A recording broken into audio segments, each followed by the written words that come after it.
Hello and welcome to Arizona versus Lori Daybell Day 1 recap with Joe Schmoe and Trial TV Live. I am the Squeegee of Justice. Thank you for joining us, Joe.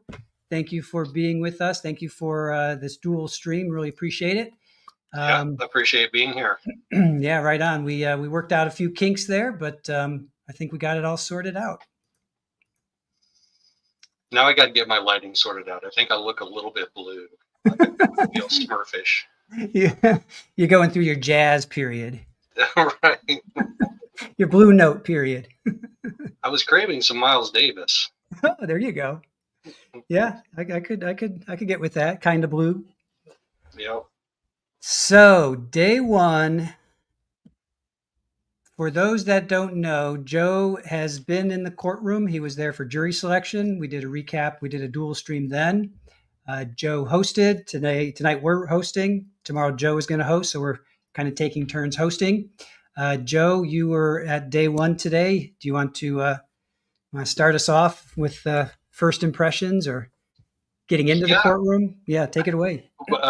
Getting into the courtroom. So I got there about the same time as I did last time for jury selection, and the line was already forming. And the person who was first in line said they were there at 5 a.m. Wow. And I'm like, I'll get there at 7:15 and be 12th. I'm okay with that.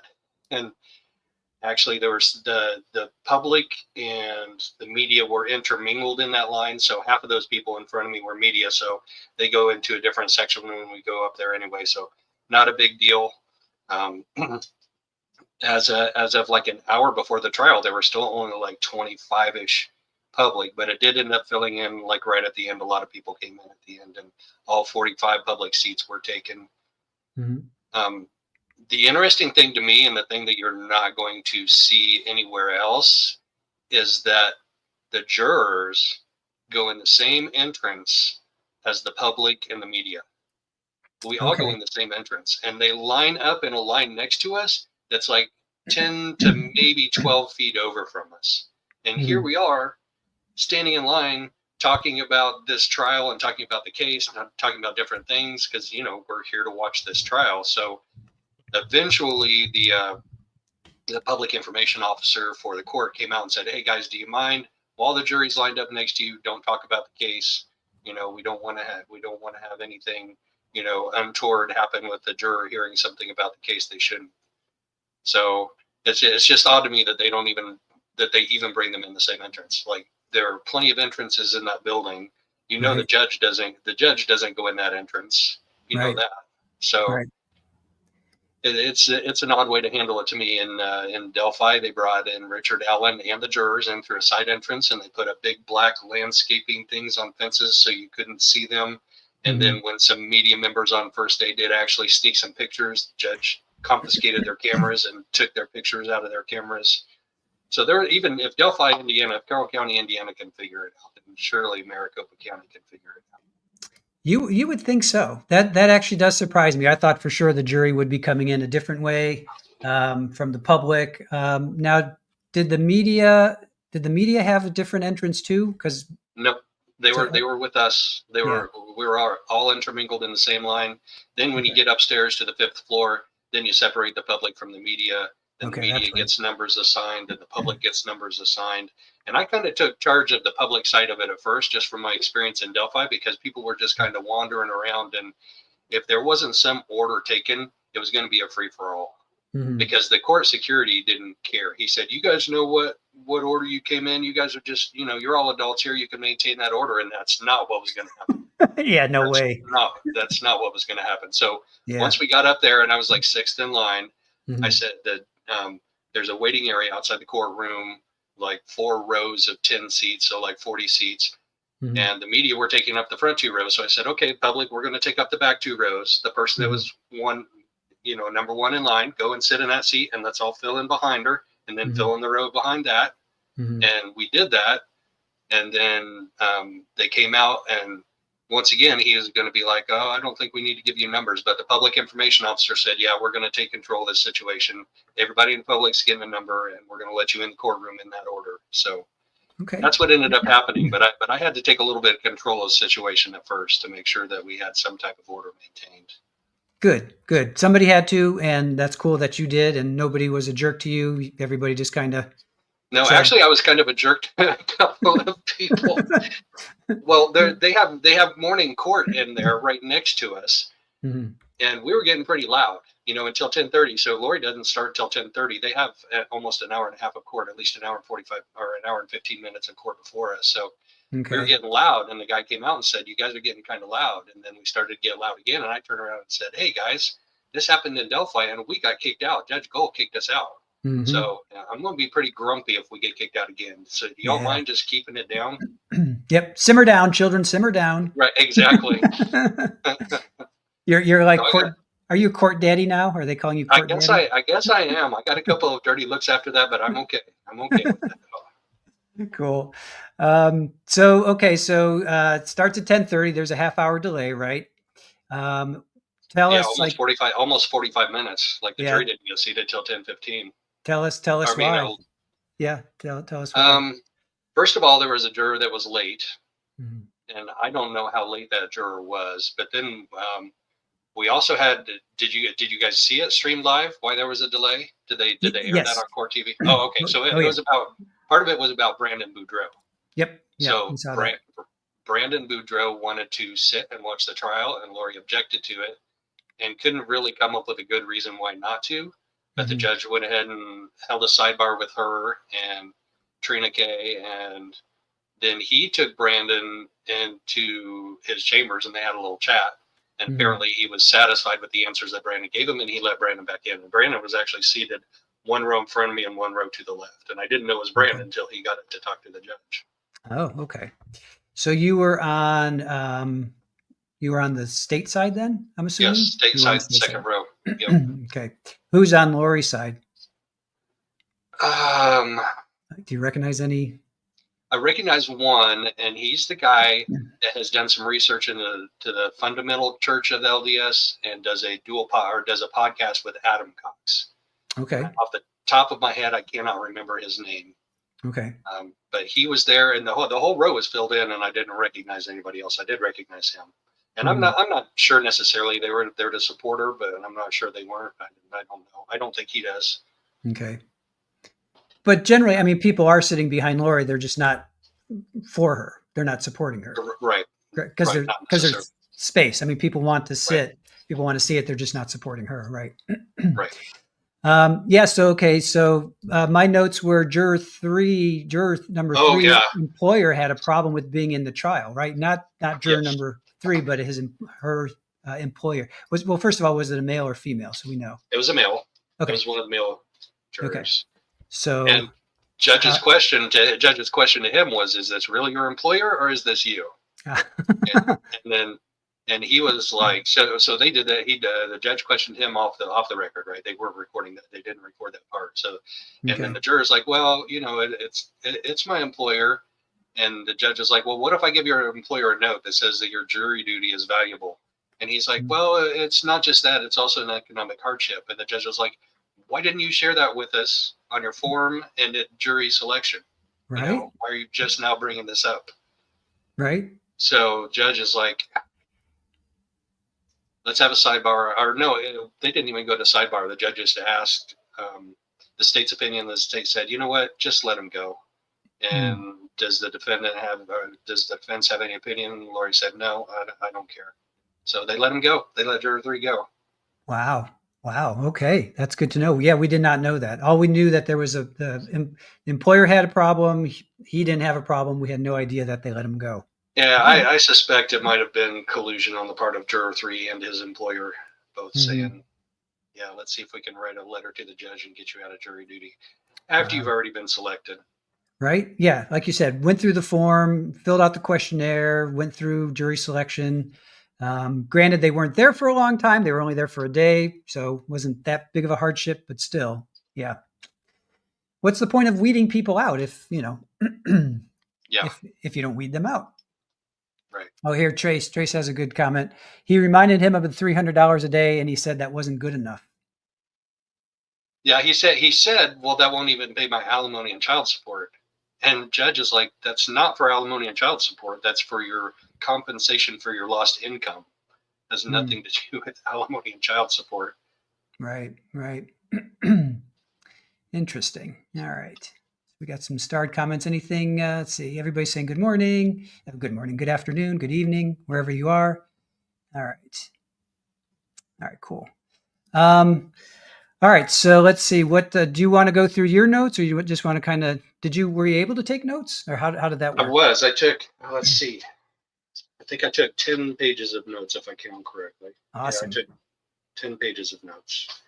But overall, like big picture wise, I thought Lori acquitted herself fairly decently. Like she probably did a little better than I thought she was going to do. She had some legal missteps, like we all knew she would. Yeah. But she was making fairly decent arguments. Even here's the bottom line. I don't know how much of it the jury is buying. Obviously, you and I know, and all of our communities know that we're not buying it for a second. But it's easy for us to sit back on this side of the keyboard, on this side of this, Court TV screen, and judge her based on how we know her. But the jury supposedly doesn't know her like we do. So, yeah. Just for comparison's sake, Maricopa County has like 4 million people, and Orange County, which is Orlando, which is where Sarah Boone, only has 1.4 million. So people were asking in our chat, how could you not have heard of this trial? I mean, that's like it's literally 4 times the size. So I can kind of understand that there are probably people that don't know, that have, or if they've heard of it, they're like, they don't know it as well as we do, obviously, or Sarah Boone. I mean, Sarah Boone was everywhere here in Florida. Yeah. We also took some polls, and we'll get to those. One of them was, how is Lori doing so far? So we'll get to those after you do give us a little bit of a recap, if you don't mind. Okay. I just think it's interesting that Nathan Duncan is seated at the prosecution table. He was for jury selection too. He was the second lead investigator in Chandler on this case. The first lead investigator, I think it was Moffat, retired at some point and handed the case off to him. But he's here for all of this witness testimony. I don't know if he's on the witness list or not. He is. Nathan Duncan, yeah, he's on the state side. So he gets to be there to hear all. I see that. I had a problem with that in Delphi too. They let a couple of the law enforcement officers that were on the witness list be in the courtroom for the trial. So there's the Brandon Boudreaux stuff. So Trina starts off her opening for the state talking about some Mormon things like Nephi. She reads that text where I think it was Adam or Lori, I don't remember which one it was, said, I'm going to be like Nephi. And as a Mormon who's spent a whole year of high school studying the Book of Mormon, I'm familiar with that story. And I won't bore you all too much with it, but it comes out of the Book of Mormon, and it is about a righteous killing of somebody who was a wicked person. Okay. And Nephi is one of the main characters in the Book of Mormon. So he's the one that does the killing. I think he chopped off the head of a guy named Laban. Okay. And so that's kind of like code for righteous killing, right? We're going to do this righteous killing thing. Absolutely.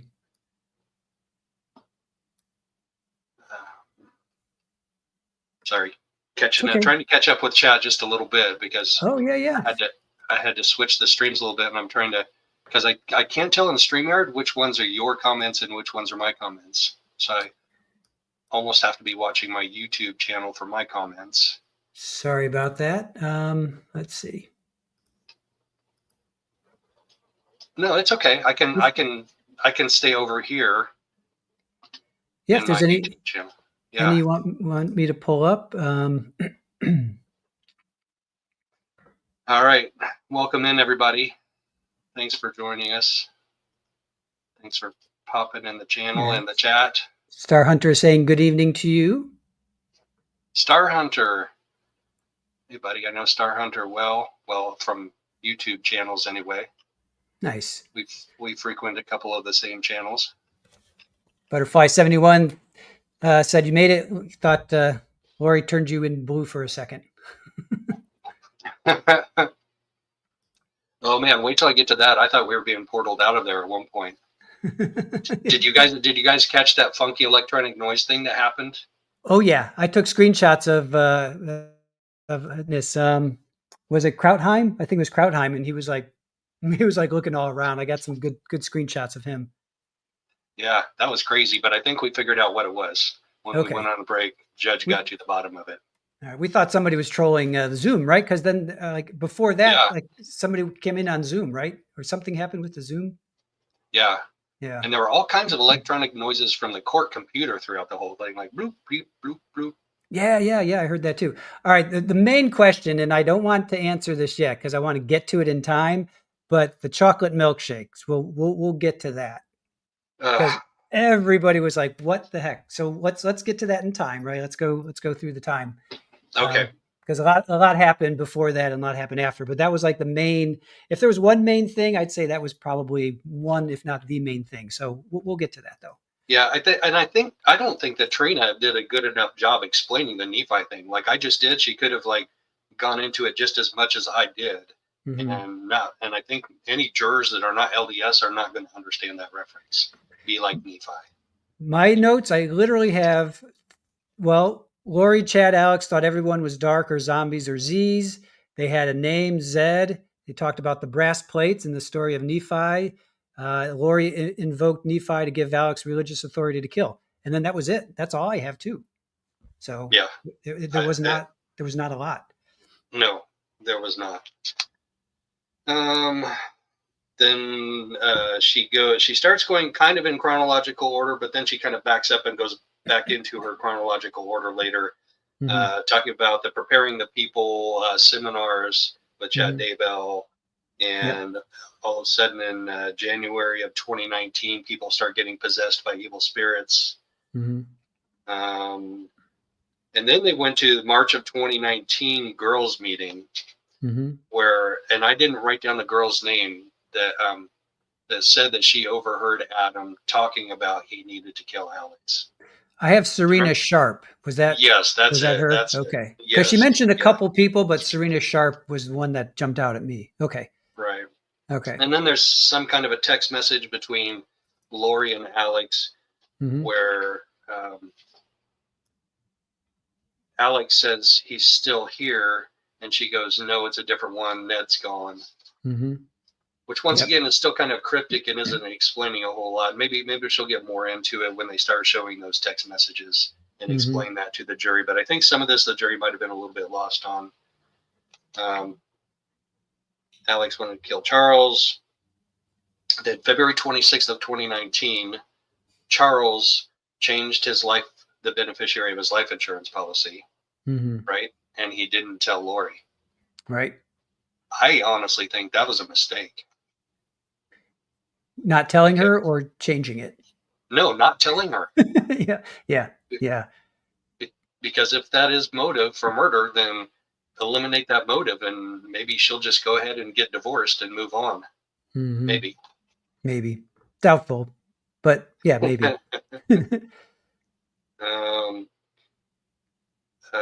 Then on June 28th of 2019, so that would have been, June is 30 days long, 2 and 11, 13. That would have been almost exactly 2 weeks before he was killed. Charles discovers the affair. He emails Tammy. There are doubts of whether or not she actually read that, or if Chad was in control of her computer and read that email. Right. And this is something I didn't know. He also contacted Adam Cox's wife and told her about it. I wasn't aware of that. Yeah, I wasn't aware of that one either. I don't have that in my notes, so I missed that part. So good. Yeah, it was brief. Then July 10th, so it all starts to go down when Charles comes from Texas into Chandler to visit with JJ. And he flies Adam in because he wants support. They're going to confront Lori or have an intervention of sorts.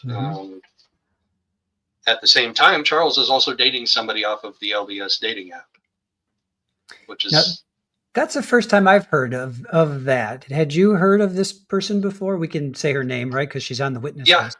Yes, absolutely. Do you want to go ahead? Excuse me. I don't have her name written down. It's something Joe. Yeah, Nancy Joe. Nancy Joe. Yeah. So I knew about the date. I think Kresha and I talked about it on one of our lives because I was asking her about all of these witnesses on the witness list, and she said, "Yeah, that's the gal that Charles was dating." Mm-hmm. Off She's of on. the dating site. She's on the state witness list, and her name is Nancy Joe Hancock. So, but So today they were just saying Nancy Joe. right. Yeah. And hey, Beach Bum, good to see you. Yeah. Thanks for joining us. Beach Bum coming in. So Charles flies in Adam,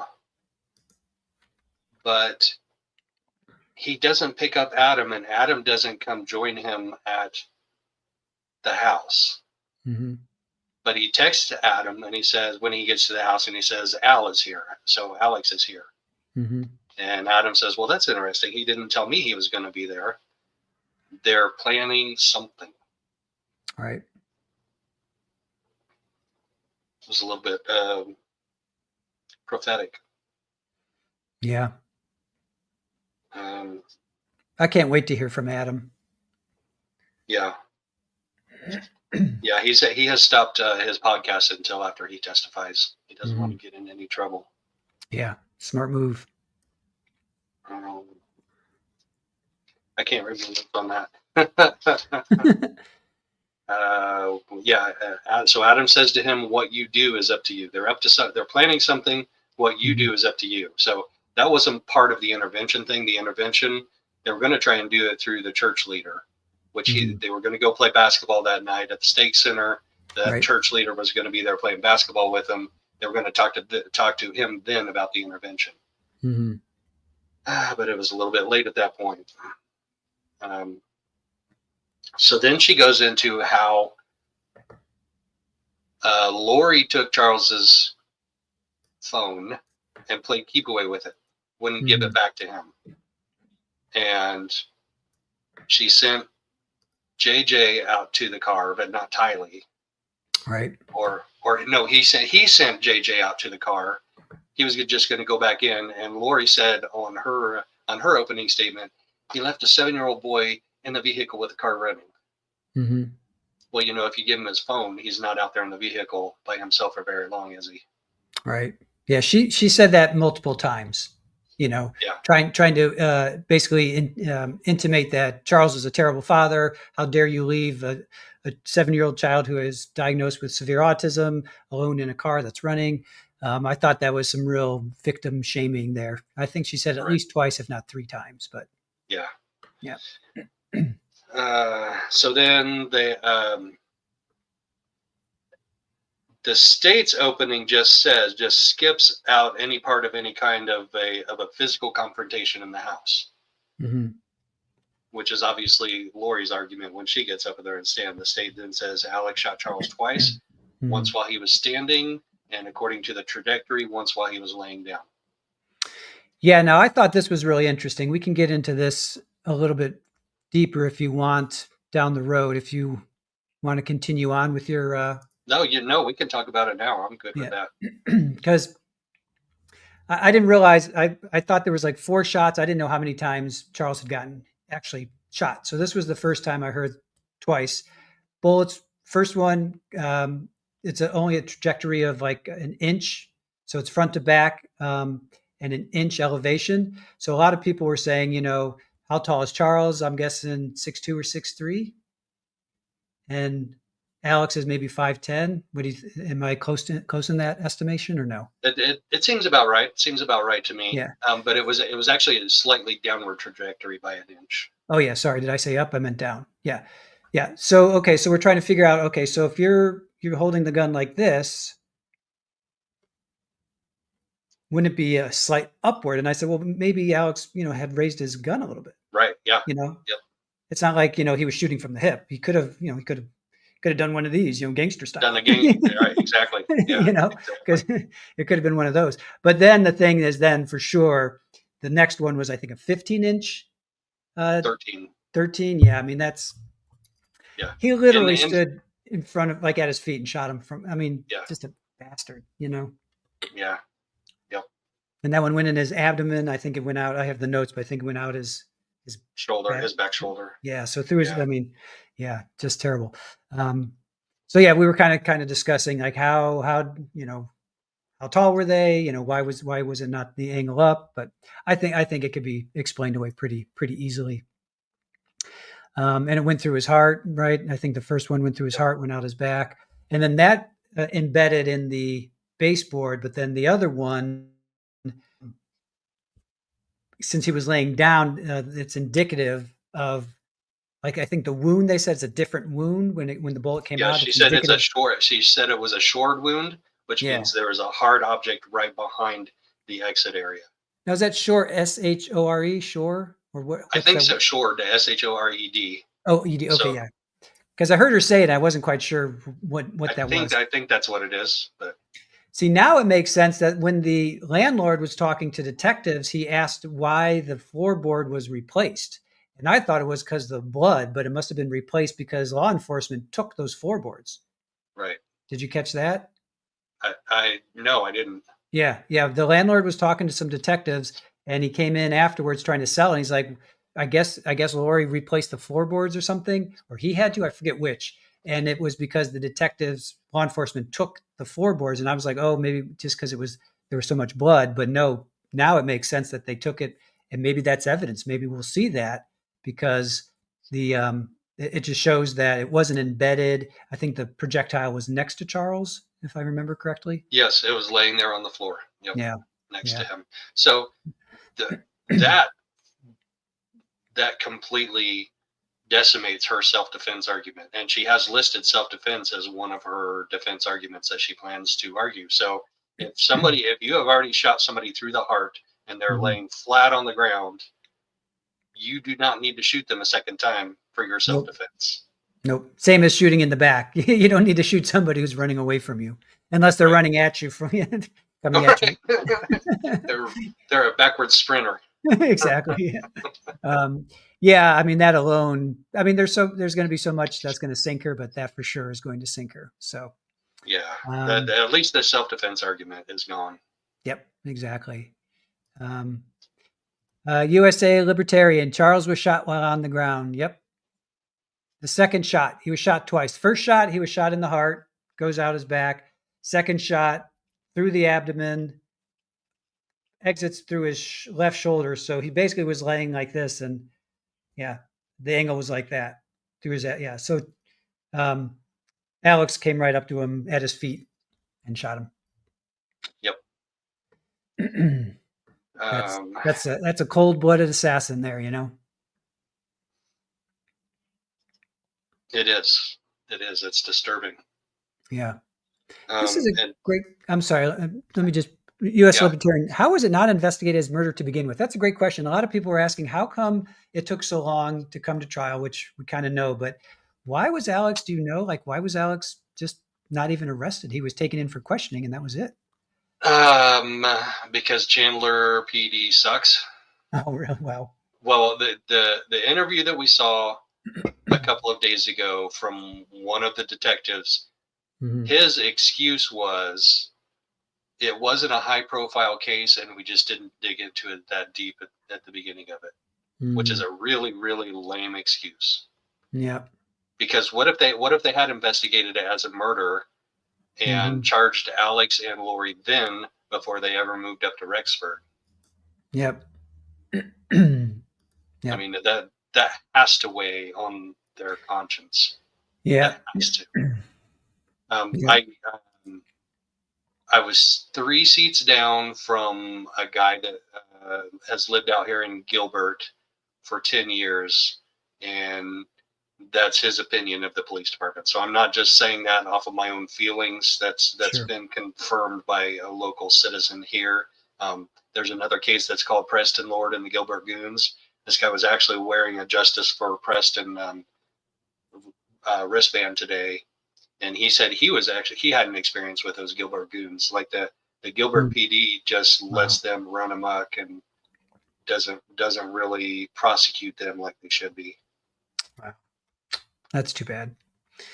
Well, hopefully this will there will be some justice for Charles. Yeah.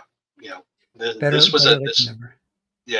was a tough day for the family because they got to see some pretty graphic evidence presented in court. So actually some of the people in the gallery had a hard time with some of it too. Yeah. Hopefully that had an impact on the jury as well. Mm-hmm. Yeah. Autopsy photos are never pleasant. That's for sure. Well, we haven't seen that yet. All we saw was the body cam video and some still images from that body worn camera of the first two responding officers. They show Charles laying there on the floor with no censorship, no blacking or blurring of anything, just straight up raw video. Yeah. So then the state talks about how Lori left to go to Burger King and Walgreens and drop JJ off and was gone for a significant period of time. And during that time, there were 2 to 3 phone calls between her and Alex. While Alex was waiting 47 minutes to call 911. Yep. So what was that call? Is he still breathing? Is he still breathing? Is he still alive? Should I come back yet? Should I wait another 15 minutes before I come back? If Tylee were still around, maybe she could tell us how those conversations went. Yep. It's just unbelievable. the path of destruction that she left in her wake, unbelievable. It is. And then the state, Trina talks about how Charles was left-handed, but the bat was placed by his right hand. And I'm going to, spoiler alert, I'm going to tell you what Lori said on her opening, which you guys have already seen. She said, yes, Charles was a left-handed pitcher, but he batted right-handed. And that's me. I'm left-handed. I throw, catch, everything left-handed, but I bat right-handed and I golf right-handed. Okay. So you can identify with that. Yeah, I can identify with it. And I've actually brought up that theory on a live with Salty once, I think a few weeks ago or several weeks ago. Okay. That's a possibility that he could have hit him on the right side of his head from behind, but the amount of damage to the back of his head by a semi-pro professional baseball player with an aluminum bat doesn't jive. We all know that. No. He would have been concussed. He would have been dizzy. He would have been knocked out. He would have been bleeding. I mean, there's so many things that would have happened that did not, obviously. So. And Ms. K talks about that next. She talks about how this gun, after he gets hit on the back of the head, and what's your first reaction when you get hit almost anywhere? Is to put your hand on it right away, like, ow, like how much is it bleeding? You pull your hand away, you look at the blood, then you go pick up a gun, there's going to be blood on the gun. There was no blood transfer on the gun. Right. None at all. There were no blood droplets in the hallway between where he shot him or where he supposedly got hit in the head and picked up his gun. There's no evidence that story is true. But Lori, when she does her thing, says the evidence will show, the evidence will show, the evidence will show. Yeah, she went from Speedy Trial Daybell to the evidence will show. That's her new nickname. That was it. The evidence will show. TEWS. The evidence will show. Twos. That's the new. That's the new nickname for this. Okay, this is a great question. Krista says maybe the prosecution can bring a rebuttal witness to confirm or deny that he batted left-handed, because Lori said in high school, college, and then AAA, he was a southpaw, but he batted right-handed. You can ask his coach, right? Well, is she going to bring his coach in? Is she going to bring his coach in? Yeah, that's interesting. So that's a good point, Krista. Maybe they will bring in the rebuttal. Well, she has to present it as evidence first. I mean, she said the evidence will show, but if she never presents that as evidence in court, I mean, at this point, it's hearsay. It's her saying it on behalf of herself. Like, we'll get to that in a second because she's about to do her opening. Right. Okay, we're jumping ahead. Yeah. Calm down, Chris. Calm down. No, me too. Like that's one of the fascinating. And the sunglasses were still on his head when he came out of the house.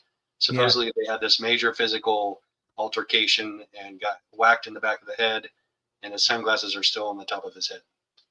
Now, personally, I don't have a problem with that because what's to say that he didn't put them on after he did everything? Like he did the CPR, they got in the fight, and then I mean, it's odd. I'm again, it's a weird thing, but that one I didn't find so like, that doesn't rise to the level of proof beyond a reasonable doubt. Yeah. Yeah. And then she talks about the. Go ahead. You got a shout out from Lisa. Joe, you're my hero. Oh, Lisa, hey. I saw your message on Twitter. I'll get back to you on that. But thanks for joining us and participating in all of your comments. I appreciate all of them. Thanks, Lisa. Thank you. Miss Shorty also saying hello, waving. Thank you for joining us. Miss Shorty, Nan's here. Hi, Nan. You know what I just figured out? You see in StreamYard, you see where the link is? I think that's from your, is that from your stream? Yeah. So, okay. So like for Baca, see there's in StreamYard, see there's a link next to her name in StreamYard. That's from you. That's from, at least that's what I'm seeing. Maybe you're seeing the opposite. You might be seeing the opposite. Okay. Yes. Right. I'm recognizing like Tammy has the little link thing next to hers. So is she in yours or mine? Yeah, she would be. Okay, so Pammy's in Trial TV Live. So when you see the link, that means it's in the other channel. So when I see the link, so if you see something, you want me to pull it up, just give a holler. Gotcha. But that kind of lets you know who's in your chat versus the other. Gotcha. Chat. That makes sense. Okay. Yeah. All right, we're figuring this out. All right. Cool. All right. One baby step at a time. Exactly. Okay, so then she talks about the trajectory. The first one was basically level, an inch downward, 13 inches upward for the second one, the short wound. There was a defect in the flooring where it struck, where that bullet struck the flooring. Then she talks about a staged murder scene because of where the bat was, type of thing. And then when Lori showed up, the police originally didn't know or thought that Lori didn't know about it. Like she was showing up from out of nowhere. But we'll find out when the witnesses testify, she didn't ask what's going on, where are there cop cars, police cars, ambulances? Why is my brother sitting on the curb holding the back of his head? Is he all right? Didn't ask any of that. Right. She shows up and does that flirty little, hey, neighbor. Yeah. That is just totally odd. Totally odd. And just then want to recognize Miss Shorty, $7.99 there for some coffee for you tomorrow. Miss Shorty, thank you. Thank you. I will need some coffee in the morning, I guarantee. Thank you so much, Miss Shorty. I appreciate that.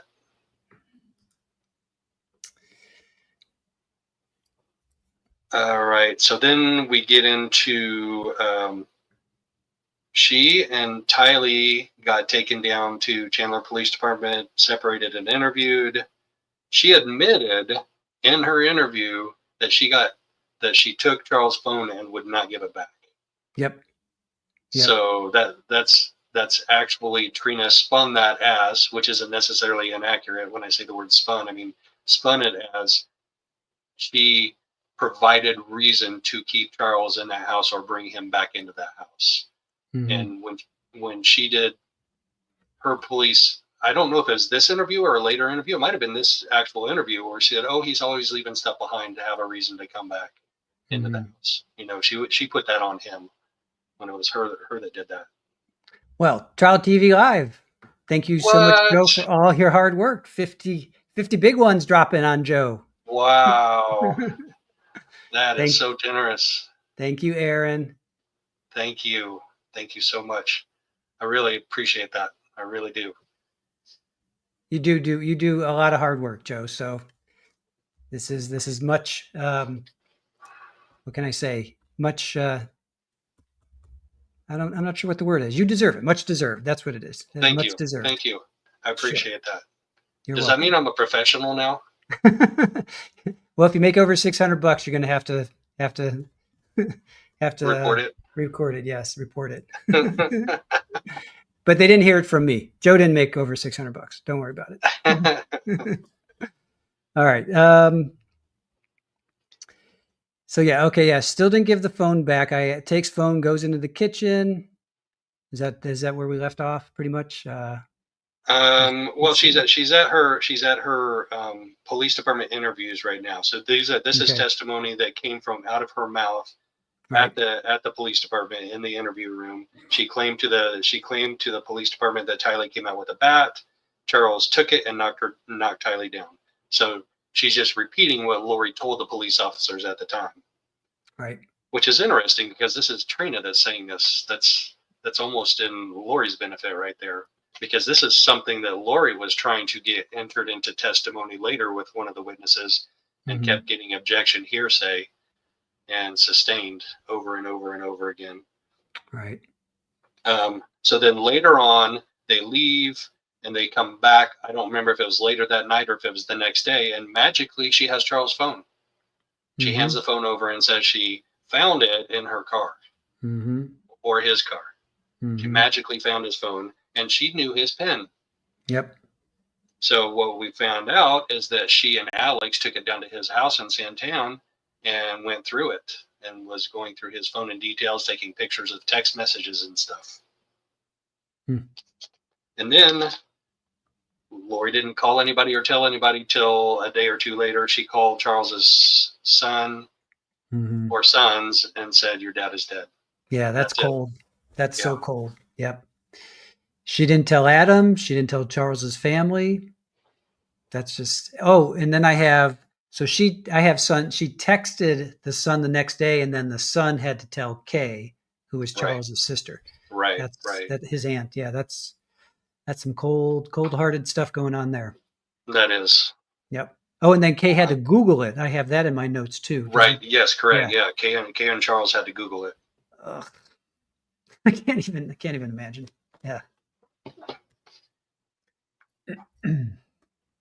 And then they get into the life insurance policy. We know about the phone call with the life insurance company, where they say, "We'll check it out and we'll get back to you." They get her email. They say, "We'll email you with the results of this." But she told the life insurance person it was an accidental death.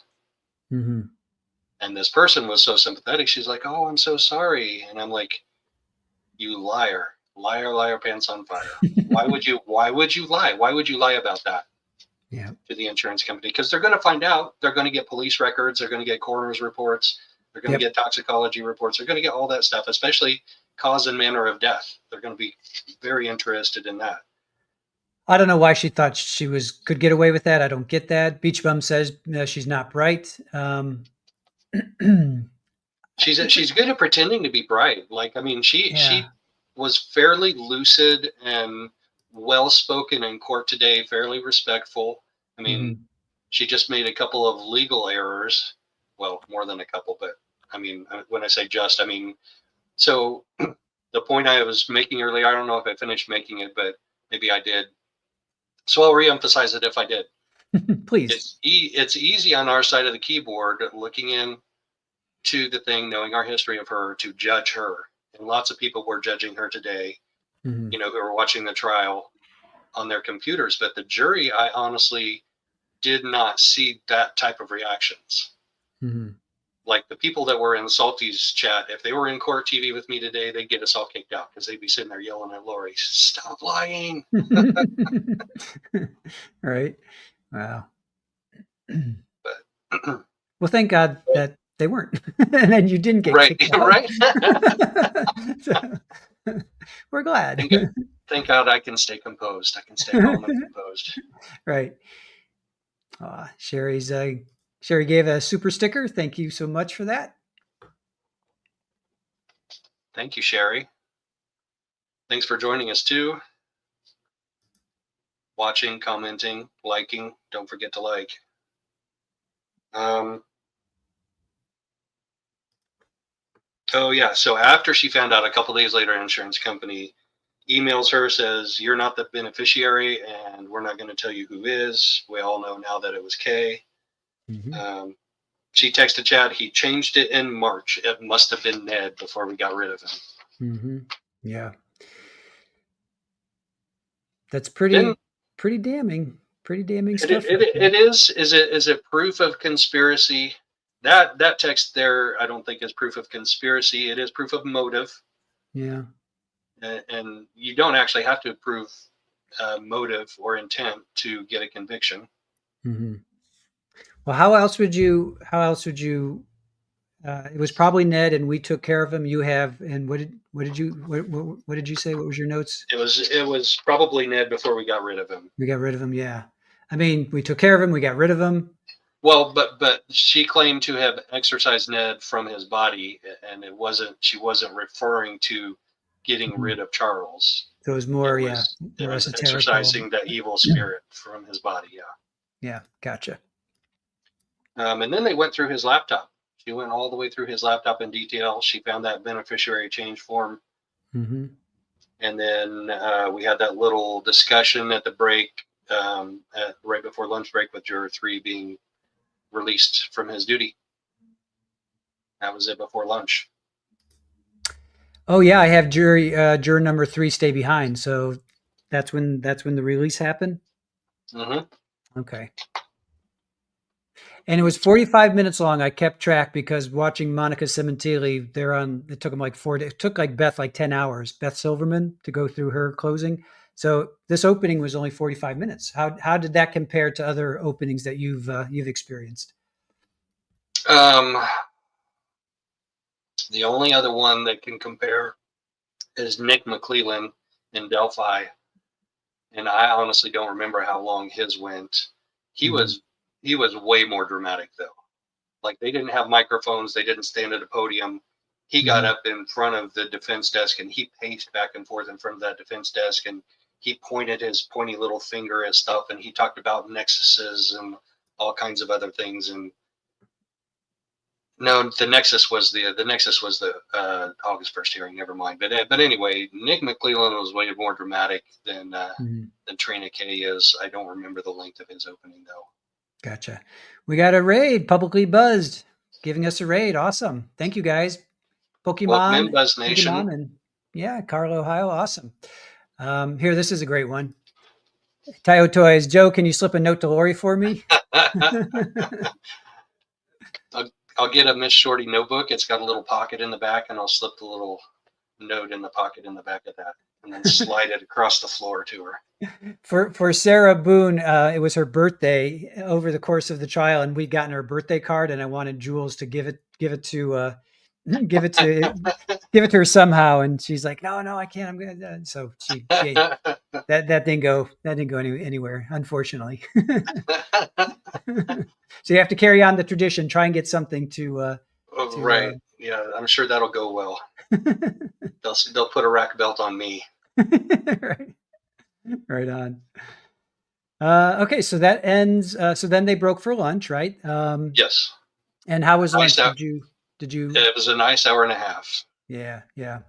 Did you go out with anybody that you? No, there wasn't enough time for that, really. I mean, okay. You could theoretically get in your car and drive somewhere, and if there was a short enough line, but it's a whole lot of hassle for me. They have a cafe down in the first floor, so that's convenient enough that I'll probably eat there most days. Gotcha. Are there any restaurants like within a block or two? I mean, I'm assuming it's downtown. A block or two? I don't think so. No. I'll have to research that because it's mostly a lot of high rises, but obviously, restaurants can go like in the bottom floor of a high rise. So I do need to research that a little bit because I will get tired of the cafe probably in about a week. Yeah. I mean, even if there's like there was a pizza joint Italian restaurant, again with Sarah Boone, because that's the first one I went to, and, go have a slice of pizza, have some spaghetti or whatever, and it fills you up for the afternoon as well. Genjo, did the jurors show any reactions to specific things or a specific time? Great question. I did not see any overreactions from the jurors. I did see a couple of them kind of getting bored and disinterested when Trina was presenting the second body cam video from the second responding officer, okay. Krautheim. Krautheim, yeah. So she played that without audio, and she played several minutes of without audio, of it without audio. And Mhm. there were parts in there where she would ask him questions and he would respond. And so, you're paying attention to that, but there would also be stretches of that Right. where it's just this quiet video just rolling. It's not Mhm. that interesting. There's not Mhm. a whole lot going on in it. And a couple of the jurors, I looked over, and one was kind of sitting like this, and another one was kind of doing this. And Right. they're And getting bored. it's only day one. Come on, people. They're getting bored Right? already. Witness number 2, and they're already getting bored. Yes. Yes, they were. Not all of them. I mean, Yeah. that I don't want that to sound like a blanket statement. There were definitely a handful of jurors that were paying attention the whole time, taking notes, listening to the witnesses, listening to you know, to the attorneys and the questions and the answers. So, Mhm. there are a handful of them that I really, really like that are like, that'd be me up there. That's how I would be. Well, that's how I was in the gallery, taking notes, listening, paying attention. Now, therapist, is jumping ahead. We'll read the question, but did the judge read the juror question? There was a jury question. You are jumping ahead, and I have Well, an answer for you, but you're going to have to wait. yes, we'll hold off on that. Oh, wait here. Miss Shorty says, Joe, I'm going to send you 2 more Nope, 2 more notebooks. You're going to need them. Uh, All right. So we'll don't get, make don't don't yep. make me try and sneak him to Lori though. Right. All right. We'll get therapist, we will get to that because I want to know that as well. All right. So we come out of lunch and then it's Miss Daybell Esquire. It's her turn. So she was shorter. She was only 16 minutes. So Yeah. what tell us about that? So she gets into the definition of conspiracy. Takes Mm-hmm. 2 or more people acting together, planning together. Mm-hmm. Um, and then she wants to defend the motive of the life insurance, of there being a $2 million life insurance policy on her and a $1 million life insurance policy on Charles, just by saying, hey, he's an insurance salesman, he's a life insurance salesman, he has always bought the max life insurance for both of us. Mm-hmm. So it may sound like a lot, and I'm putting words in her mouth, but Ms. K over there made it sound like that's really good motive for murder, but that's just always been the way it has. We've Right. always just had maximum life insurance policy, and that's a fairly decent argument for taking a little stab at that motive. Sure. And then she talks about he pitched left, but he batted right-handed. Mm-hmm. And then Summer saw threatening text messages. So Summer is her sister, and she is on her defense witness list. And Yeah. she claims that Summer saw threatening text messages from Charles. Mm-hmm. She didn't really get into that, what exactly those threats were, at least not that I can remember. Do you have anything in your notes about those? I actually have a little bit before that. Let me just before we get to that. Um, Tylee was 3 years old when they got married. Tylee and Charles had to see a therapist because the relationship got so terrible. Oh, I missed that. Yeah, Tylee's bio dad had a heart attack. Then there was an objection for hearsay. Then here's this I didn't know. Charles and Tylee, the fighting got worse and increased to physical. So February and March, apparently, she said March it was captured on video. Did you catch that? Say that one more time. Okay, so um, Lori said that Charles and Tylee had to see a therapist because the relationship got so terrible. And then in 2018 and 2019, apparently she said February and March, and it got so bad, March, it was captured on video, this altercation between Tylee and Charles. And Wow, then, I really missed that. yeah, Charles pulled JJ out of school, moved to Texas. JJ was diagnosed with severe autism when he was 3, had to move back from Texas to Arizona on behalf of JJ. Colby, Cole, and Zach were not living at home anymore. And then here, Charles started sending hostile messages, and Summer was concerned. So, do you know anything about a video? Excuse I me. don't. I Yeah, don't. is she just talking smack, or is she going to actually bring some receipts? That's a good question. That I have that question about every single one of her things where she said the evidence will show. Yeah. Oh Like my God.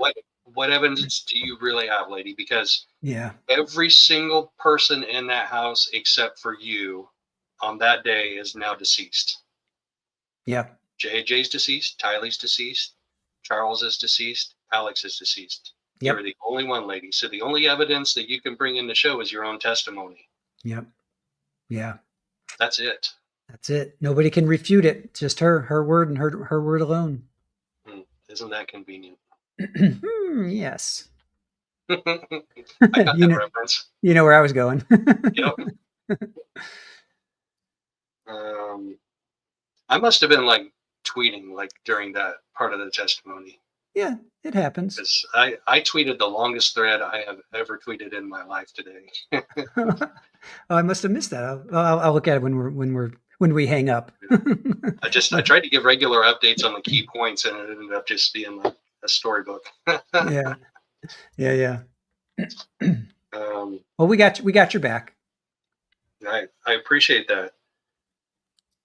Two sets of eyes are always better than one. Absolutely.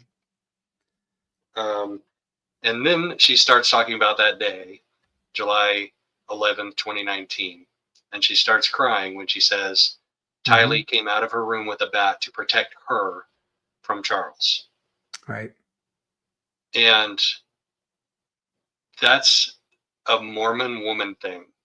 So they have something in the LDS church that's called Fast and Testimony Meeting, and that's once a month. I think it's the first Sunday of every month. And people will get up, and there's no like set sermon, if you want to call it that, or a talk or whatever, that people will get up and what's called bearing their testimonies about how they know the church is true, that Joseph Smith was a prophet of God. And some people will like tell a little story that's like, kind of symbolic of their faith in the church and all the teachings of the church. And most of the time, women that do that, when they're telling their story, they will cry, just like Lori was crying today. Like I recognized that like immediately. It's like, boom, took me back to Fast and Testimony Meeting, 1986. Wow. Boom. Yeah. So a lot of people wouldn't necessarily recognize that, but I recognize that like she can turn the waterworks on. And she did. She did. And you think it was genuine? You think that was genuine, or was she just no? No, I mean, could she genuinely produce tears? Oh yeah. Right. No, absolutely, okay. Yeah. But the emotion behind it was not right. Genuine. The sentiment behind it. She worked up the emotion inside of herself for that. But the sentiment behind it, like that. Like, did Tylee really come out of the room with a baseball bat to protect her from Charles? I have my doubts. Yeah, I hear you. And that's when I say in my notes, she's using evidence will show basically to tell her story about what happened that day. The evidence will show that Tylee came out of her room to protect me. The evidence will show that Charles grabbed the bat and knocked Tylee to the ground. The evidence will show that Alex came out of the room putting his pants on. And the evidence will show that they got into a fight and wrestled each other to the ground. Like, how will the evidence show that? Yeah. How will the evidence show that? There is no evidence to show that. There's no proof of that. Absolutely. Yep. No. Yep. Because everybody's gone. There's nobody that can back that up. Everybody's gone. It's just her word. What we have is evidence of a body on the ground with 2 bullets in it. And Alex admitting he pulled the trigger. Yep. Right. And so, hers ends at 13:47. So 1:47. So just 16 minutes. Did you have anything else in your notes before we move on to state's witnesses? I had a lot more, but is it that she didn't have shoes? Tylee and Lori didn't have shoes when they went outside. Oh, that's right. Yeah. That's why she had to stop off at the Walgreens. I thought that was interesting because I hadn't heard that before. No, I heard she stopped at the Walgreens for flip-flops because there was going to be a pool party that night.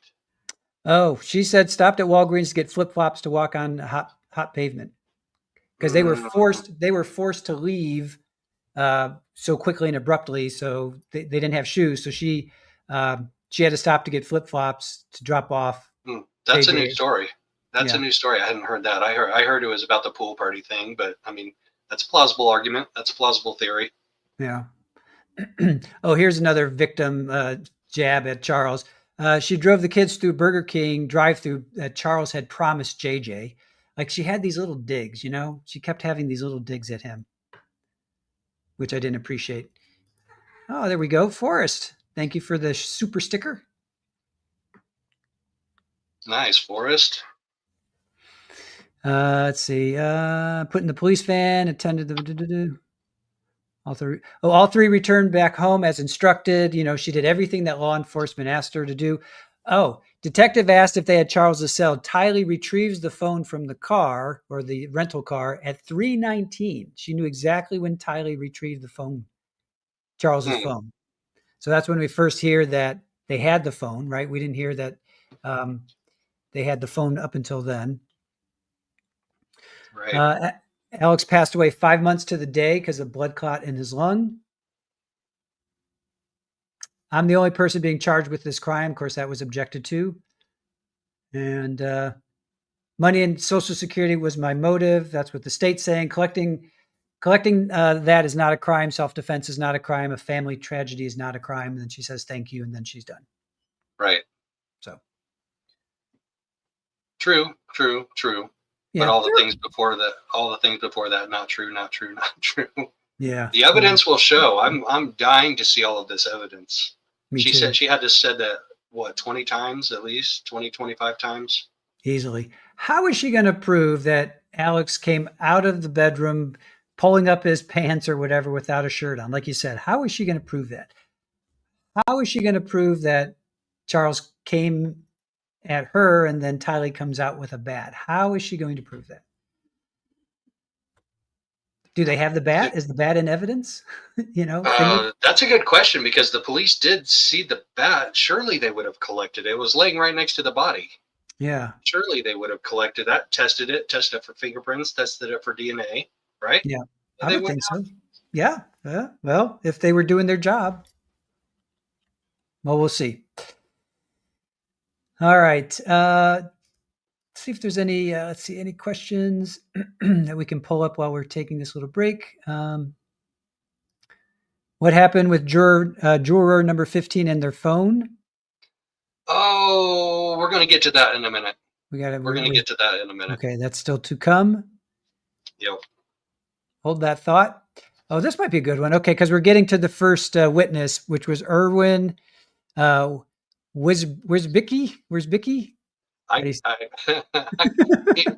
part of the problem when they have the witnesses come over and get sworn in, it's all the way in the far corner of the court, and there's Yeah, no microphone, and I can't hear them spell their names, and so I yeah. just write a big blank. I'm like, I don't know who this is. You know what? You know what? I agree with you. I can't hear it either. And then they'll say, "Introduce yourself to the jury," and they'll be like, "Hi, I'm blah," but I'm going off of the witness list. That's how I'm getting the Right, spellings of their right, names. and So, that's how as soon as that second guy got up there, I'm like, I need to bring a witness list in with me so I know yeah, who this is. Yeah, yep.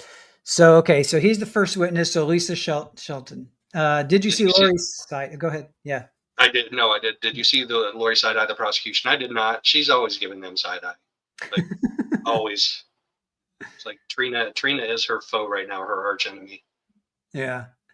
They're All right, not this frenemies. they're not frenemies. This is a good question from La Mesa Filipino Food Club. I feel like I totally heard Barry Cox influence coming through loud and proud today. Anybody else?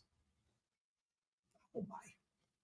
I don't know enough about Barry Cox. I mean, I've obviously heard a lot from Megan, um, but I don't know enough about him to say that. But based on what I've heard, yeah, that definitely is a possibility. And if you're more familiar with him, La Mesa Filipino Food Club, like I know you are, then you probably got that a little stronger than I did. So that's her dad. Um, Barry, yeah. he has actually spent time in prison for tax evasion. Mhm. But he's the one that ran that household that had just such weird vibes to it. You know, when Megan Connor would go over there and spend summers over there, you know, she came on my channel and told me some stories that are like, whoa. Wow. But they were Southern California Mormons, so they played by their own rules. Hmm. They're a little more maverick out there. Interesting. But no, I don't think that quite that maverick in most Mormon households. Wow. Like, have you heard the story about Alex bouncing Lori on his lap? No, no. Yeah, Do tell. that's it. Like they just had they did weird things to each other, slap at each other on body parts and stuff. Just and these are all proven witnesses that have said these things. They had, I'll just say, they had a weird sexual energy to that family. And I still have my doubts about whether or not there maybe sometime in the past was something between Alex and Lori. I mean, I'm just speculating because he was wrapped around her little finger. He committed murders, plural, for her. Yeah. Yeah. Attempted and successful. Yes, correct. Right. Yeah. Yeah. Pammy says they were very touchy-feely. Yeah. Very touchy-feely. And Alex had a car accident, right, when he was like 18 or something, 19, right? And then he had I don't remember that. something with his brain. Chad, help me out. Yep. He had something starts with a T. I forget what it is. He had something that made him a little off. Aaron might know too. What was Alex got in a car accident? He had something happen to his brain that made him a little off. There are so many stories and so many layers to so many stories in this case that is just almost impossible to keep track of all of them. That's true. I want to say like TBI or something like that, but anyway. Traumatic brain injury. Something like that. Yeah. TBI, traumatic brain injury. Yeah. TBI, something like that. All right. I'm sure chat will pop it up. Yep. All right. All right. So I'm sorry, Erwin, and the next guy up was calling him Wiz, I guess. So maybe Wiz. Wiz. Yeah. The wonderful Wiz we know. Where's Bicky? Okay. So witness number one, we'll just say Officer Erwin. Okay. With the Chandler Police Department, he was the first officer to arrive on scene, only by a few seconds. But when he got to scene, he turned on his body cam, and he described Alex's demeanor. So he tells a story about arriving on scene and Alex coming out of the front door of the house with his phone in one hand and his left other hand raised up because that's what the 911 operator told him to do. And I wrote down the important part of this, which was Trina asked him what was Alex's demeanor. And I wrote it down when he said it: nonchalant and compliant. And it strikes me as odd now because that's exactly what the other police officer said too. They both use the word nonchalant. Yep. And I know these guys were both coached by the prosecution. I'm not saying they were coached to lie. I'm just saying it's really odd to me that they both use that very precise word that is not a usual word we use when we're talking about suspects. Nonchalant. And then that word ended up being used a lot throughout the rest of the day. I think Lori used it a lot. Yep. And let's remember that let's remember Officer Erwin said, and you wrote it down too, because I wrote it down as well. I have nonchalant and complacent, but you have compliant. But we both got the nonchalant right. So let's remember that for the cross. So I just want to put a pin in that. So there were two officers on scene within about 10, 15 seconds of each other. So he had Alex sit on the curb and while he went inside to clear the house, which means he's checking for further victims or further suspects. Well, checking for victims at this point, he doesn't even know there's one victim for sure. It's just been reported. He hasn't seen for himself yet. He will in a few seconds. But he has Alex sit down on the curb. He doesn't frisk him. Right. This guy just admits to shooting somebody, and the cop sets him on the curb and does not frisk him. Yeah, that's pretty odd, right? I didn't even think about that till you just said that. Yeah, neither one of the officers frisked him immediately right off the bat. I've heard they did later on the body worn cam. We didn't see it today, but right off the bat, a suspect comes out admitting to shooting somebody. You don't detain them. You don't frisk them. Hey, sit down on the curb right here while I go in the house and turn my back on you. And right. And they had guns drawn on him, right? As he's coming out, they have guns. We saw the body cam. I mean, Yeah. And as soon as he comes out and they see that he's nonchalant, they put their guns at, well, he kept his gun out because he was going to clear the house. It was a second officer that stayed there with him, but they didn't frisk him. Right. Yeah. So, wow. You know what, Joe? I never even thought about that until you just mentioned that. Because now I'm like, oh my God, what were they doing? What were they thinking? You're right. They turned their back on him. He could have taken off. He could have pulled another gun. He could have gone into the car and just done anything. He could have gotten his truck and taken off. Yeah. His truck was right there in the driveway. Yeah. Wow. Okay. Wow. So he went into the house to clear the house. He saw the victim laying on his back with his hands to his side, which was an interesting note to me. Yeah. Charles's hands were at his side. Yeah. And at this point, I note a note about the jury. I have made a jury observation that the jury appears to be attentive at this point in this officer's testimony. Good one. Lori, Trina asked him something about seeing something. Maybe it was about the bullet laying. I don't remember. Trina asked him. I didn't write down the question. All I wrote down was that Lori objects leading the witness. And I honestly thought that was a decent objection. The judge overruled it, but Lori's objection was that Trina was leading the witness somehow, because Trina asked him a question. He said, I don't know. And she goes, well, maybe was it this? Maybe did you see this? And that's when Lori objected. No, you're spot on. I have, did you observe any projectiles on the ground? Objection, leading, overruled. Yeah. So Lori got one. Lori got one. She got an objection in. And it was right. It was an appropriate objection, I thought. Yeah. Judge did not agree with me. Right. He's continuing to clear the house, and he found a gun in one of the back bedrooms. Did you touch the gun? He said, I don't remember. At this point in time, he says, I don't remember. He changes that later on, but at this point in time, he says, I don't remember. I don't recall. And that's when the fire department entered and began to render aid to the subject. And that's when we load up State's Exhibit number 2, which is funny because it's the first exhibit, but it's labeled State's Exhibit number 2. Right. Which is the body-worn camera. And then there are also still pictures, which are State's Exhibit number 3.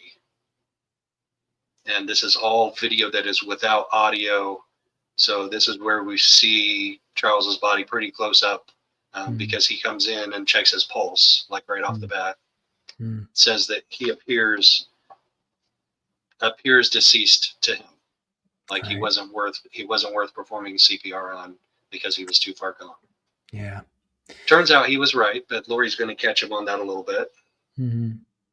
There were 2 stills that were shown to Irwin, and he confirms there was blood pooling around the neck area. Did they show those to the jury? Yes. Or no? They did show those. Okay. Yeah.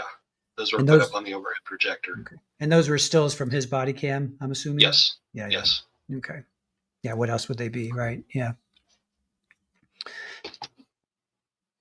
So, and then the last question that I have for her is, she asks if he found any phones in the house. In other words, setting the foundation for her to show that Lori took off with a phone herself. Right. And we are going to see the tracking of that phone, the geolocation, because Charles had the geolocation turned on that phone. So we're going to see where Lori went with his phone somewhere down the road here. Yep. Yeah, Miss K talked about that in opening, that Charles had the GPS on his phone. Lori took it. Yep. She took it all over that day. Lisa, that's a good question. Pop Lisa's question up there. All right. Let's see which Lisa. Oops, hold on. Sorry. Lisa Shelton, did she get emotional at all looking at those videos? I didn't see her get overly emotional, but I did see her looking down and shaking her head a couple of times. And I know the family got very emotional, but she looked down and shook her head and tried to maintain a straight face as best she could, but it wasn't her happy, flirty face for sure. She did have a reaction to it. Miss Shorty has another question about how's the courtroom acoustics, audio in general, Joe, aside from the swearing the witnesses in? Aside from swearing the witnesses in, it's great. Every once in a while, like when Lori began her opening statement, people would forget about the microphones.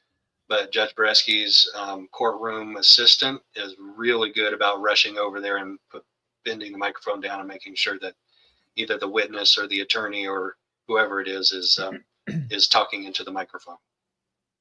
So yeah, it's really good. The video is really good too. There were like 6 video screens.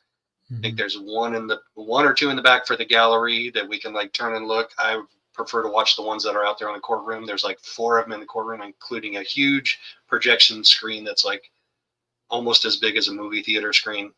Wow. Do you know that Jodi Arias was the courtroom right across from where you guys are? That's where. And 5C. Yeah. Well, I'm not sure which courtroom it was, but I hear it was just right across from where you guys are. Yeah, So, it's probably identical, if not a mirror image of the one we're in. Yeah. Yeah. So interesting. And actually, the lady that was in line for the public seating #1 was at the Jodi Arias trial. Okay. And she's the one that got there at 5 o'clock in the morning today. Of course. Yeah. Oh, She knows. She's a professional. yeah, I guess.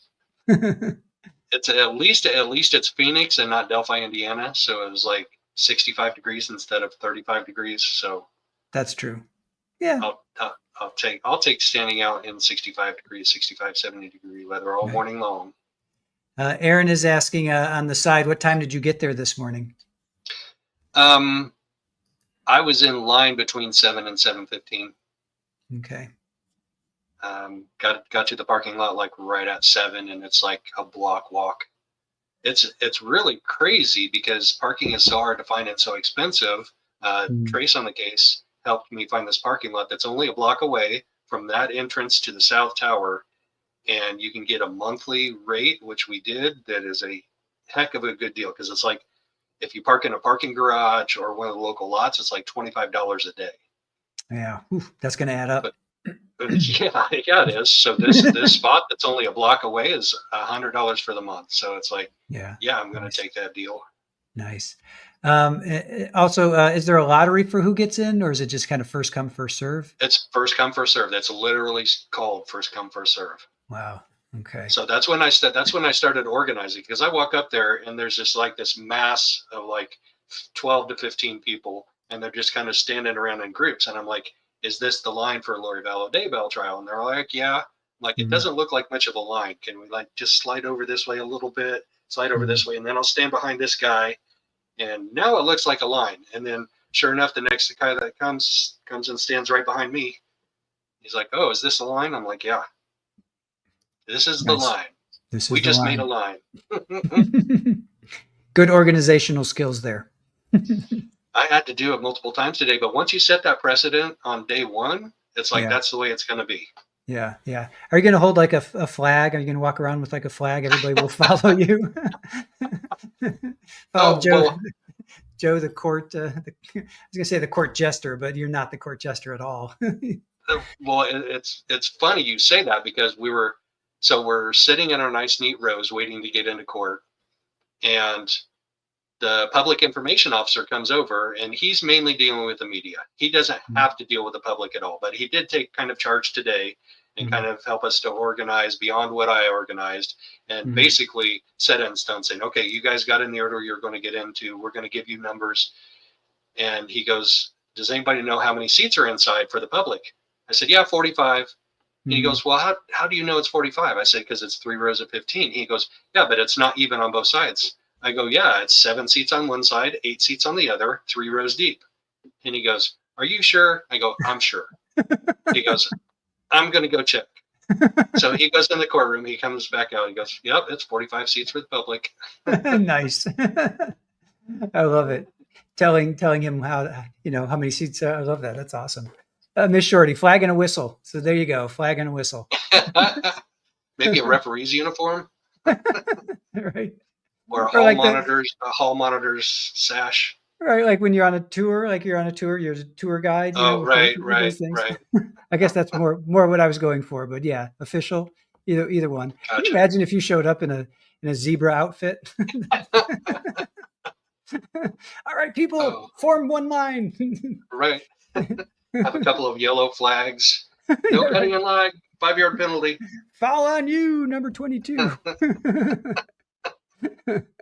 All right. All right. So cross. Okay. So then we get to cross. Lori's first shot at cross. What did you think? I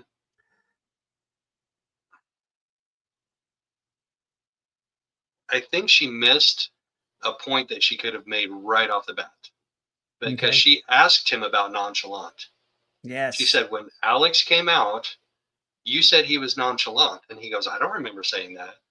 She goes, Yes. yeah, I'm pretty sure you just said that. And he goes, no, I don't remember that. And at Mm-hmm. that point in time, Lori should have said, I can have the court reporter read it back. Would you like the court reporter to read it back? You know, like Yep. out of A Few Good Men. Yep. Like, Yep. I don't need the court reporter to read it back. No. So, but she could have and should have asked the court reporter to read it back, because he absolutely 100% did say nonchalant. Yep. I But caught that as well. Yeah. she just let it go. She just let it Yep. go. She goes, okay. Yep. He says, I wouldn't use that word, but calm. Right. He says, I wouldn't use that word. Oh, sir, but you did. Just literally Yes. 10 minutes earlier, you did say nonchalant. So I'm glad you caught it, because we caught it. So, yep. And then she asked him why he didn't perform CPR. He said he was too far gone. What kind of a gun did you find? I don't remember. Mm-hmm. How long were you on the scene? I don't remember. Did you discuss the case with Nocella, which was his supervisor?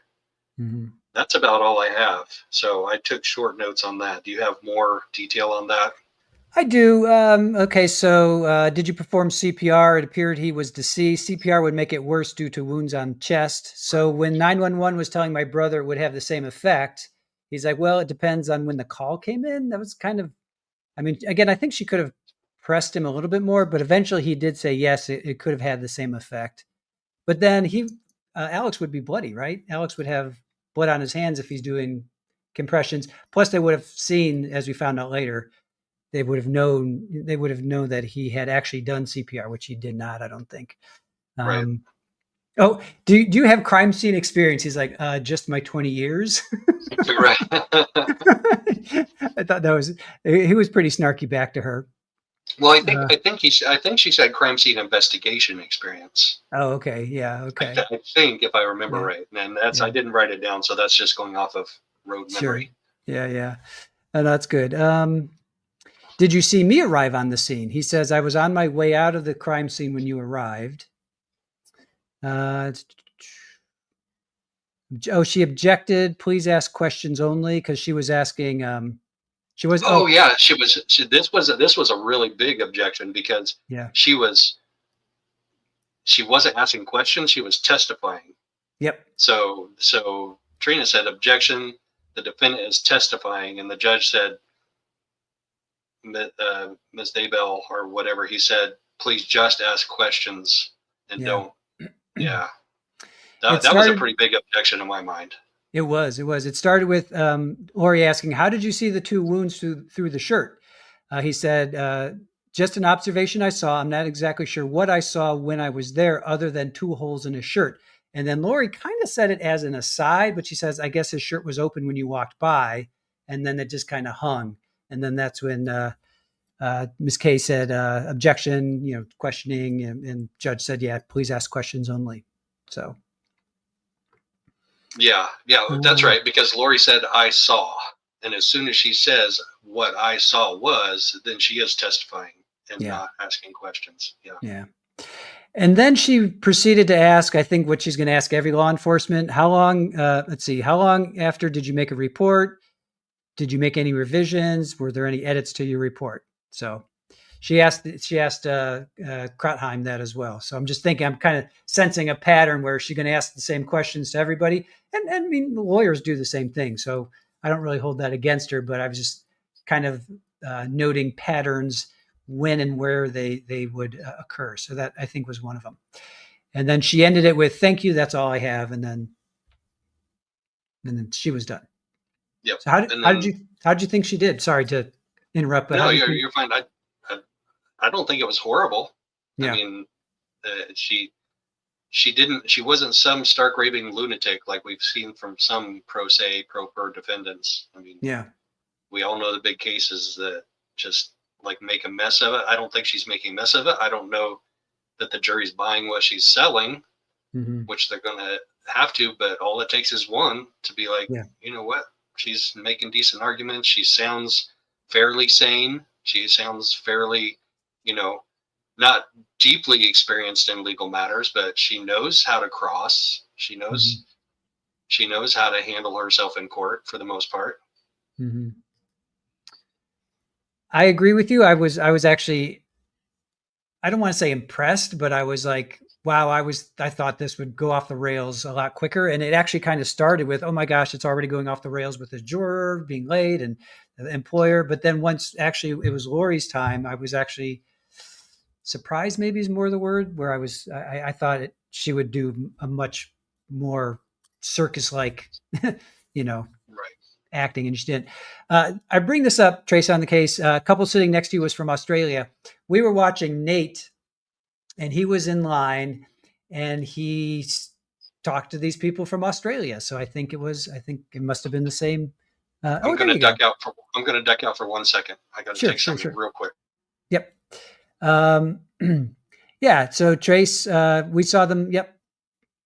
And then we also saw, I think that that courtroom.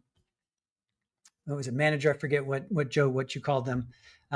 We saw them, with the line, and they were everybody was kind of milling about trying to form a line, and that person was saying, okay, he was talking to the media, to the people in line, the general people. Nicholas Ticholas, great handle, I love it. What was their reason for being there, Trace? Connected to the trial or trial watchers? That's a great question. Trace says, like in Australia, you can't buy a phone unless you take down your ID and your information so they know where all their phones are. Here. Okay. So why were the Australians there? They went to another trial. They said they came for other things too, but I think that was the main reason. All right.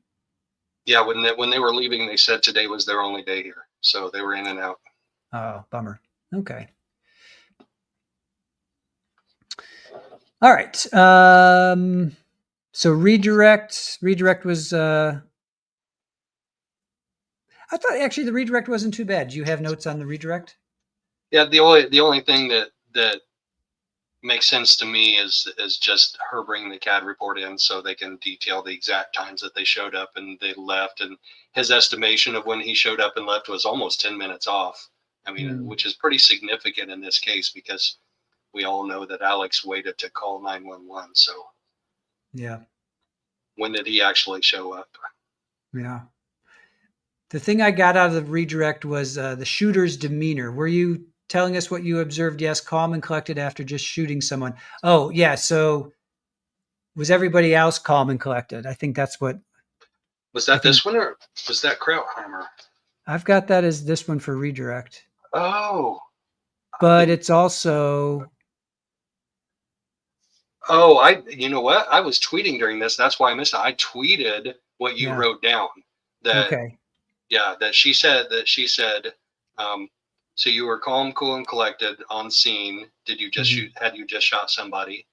Was Officer Krautheimer, was he calm, cool, and collected? Had he just shot somebody? What about the fire department? Mm-hmm. What about you here today? Are you calm, cool, and collected here today? Have you testified before? Mm-hmm.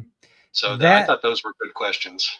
Yeah, that actually she does ask, because I just looked. She did ask Krautheim that, but she also asked Wiz that as well. Shooter's demeanor. Were you telling us what you observed? Yes, calm and collected after just shooting someone. Okay, so maybe okay. My notes are because I'm kind of confusing the two, even though it's the shooter's demeanor, which was Alex. Were you telling us what you observed? Yes, he was calm and collected after just shooting someone. So okay, so it was Krautheim that she says, were all the other people on scene. Yeah. All right. So let's get to the jury. No jury questions. There were none. Okay. So this time, no jury questions. Then we get to witness number 2, Robert Krautheim, who is also a patrol officer. Do you want to take it away there? Yeah. So he was the second one on scene. He showed up like 10, 15 seconds behind the first officer, the Wiz. Mm-hmm.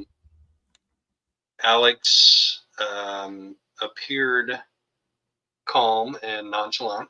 Mm-hmm. Interesting term. Yeah. Basically the same things that the other officer testified to, except that he stayed with Alex more. He was the one that babysat Alex while the whiz was clearing the house Right. and making the scene safe for the firefighters to come in and render aid to the victim. And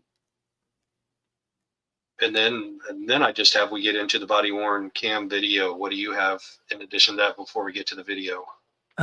Music starts to play. This was when the music just started to Oh, randomly play. So what was that about?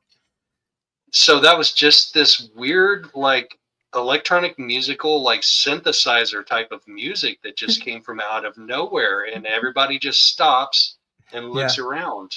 And Yeah. I'm looking around, and at first I thought it was somebody's phone in the gallery, and I'm like, oh man, somebody's going to Right. be in trouble. Judge Right. Bareski's looking around like he's looking over his Who am I going to find in contempt? yeah, right, exactly. He's just like looking around and looking around, and I think it lasted like maybe 15 seconds, which is a really long time in court. It When there's was, like yeah. the devil came in the room. Devil came I, in the room, sis. I Yeah. thought I thought maybe Lori conjured something up, and we were all going to get portaled out somewhere, or maybe she was. It was Yeah. just weird synthesizer music. It was bizarre. Yeah. And Krautheim, I took some screenshots. He was like giving these weird, like, he's like looking around. I was Yeah. too. That was like almost everybody in the court. Like I was trying to be like, not me, not me. That's not my phone. Right. It was a portal, right? Miss Shorty, yep, Krista. Everybody's saying it was a portal. Chad sending Lori a portal.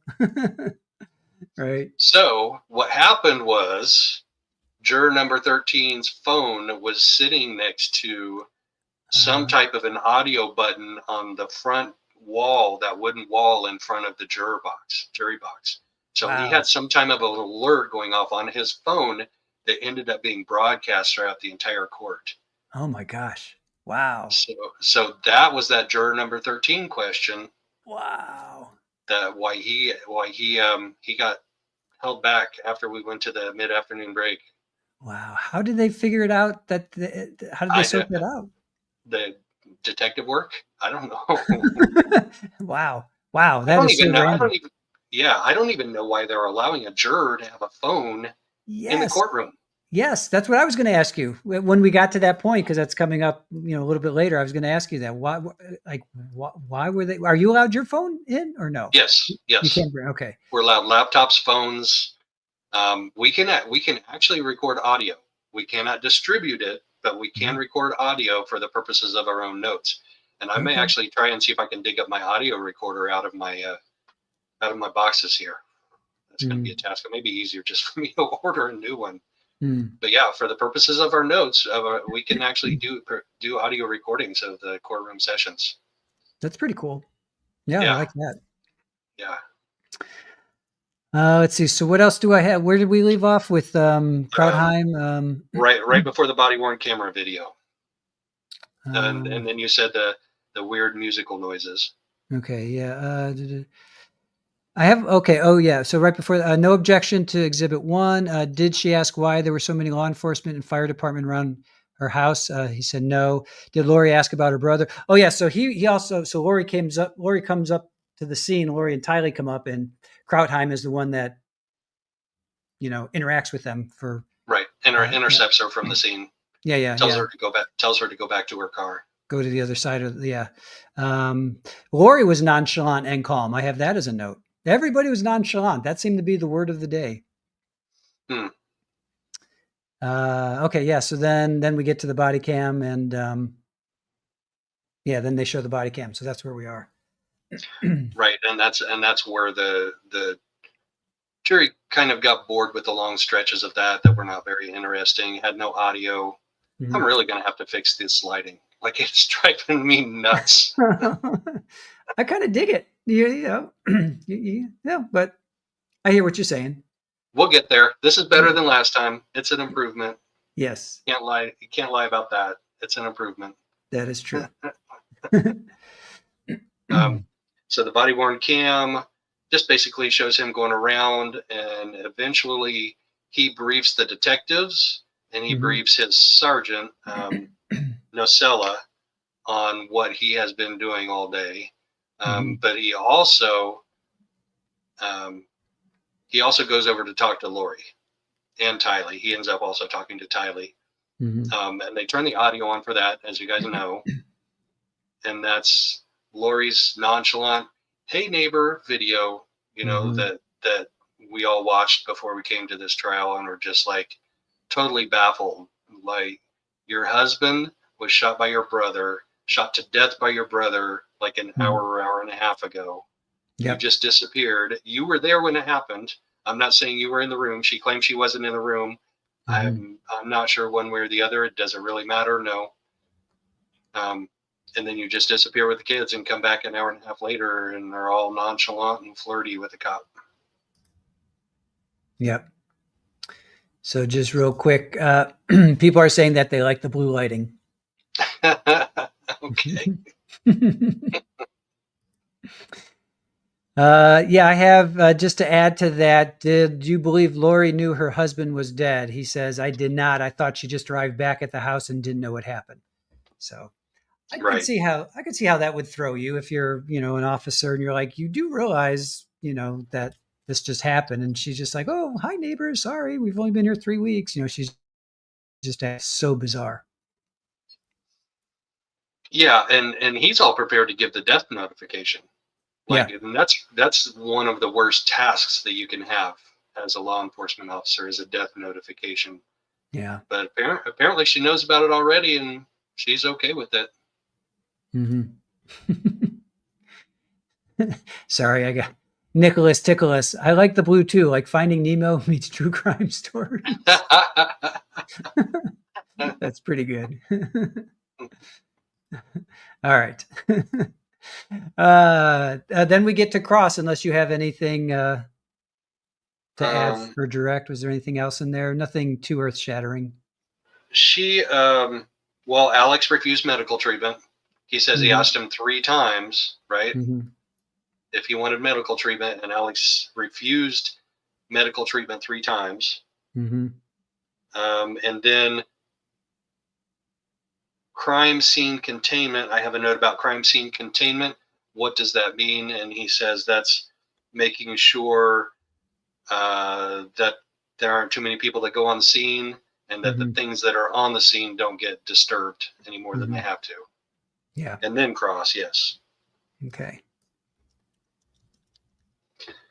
So Lori starts out with this calm scene thing. She's like, "So the scene was calm?" He's like, "Yeah." "So I was calm." "So, yeah. So I was calm." "Yeah." "So you were calm?" "Yeah." "So everything in the scene was calm?" "Yeah." "So would it be unusual for me to arrive at a scene that is calm and not be calm?" And did we get an objection from Trina there in that? Because it calls for speculation. I have that. Yeah. Yep. I didn't write it down, but I remember it now. Yeah. Yep. It was sustained. Yes.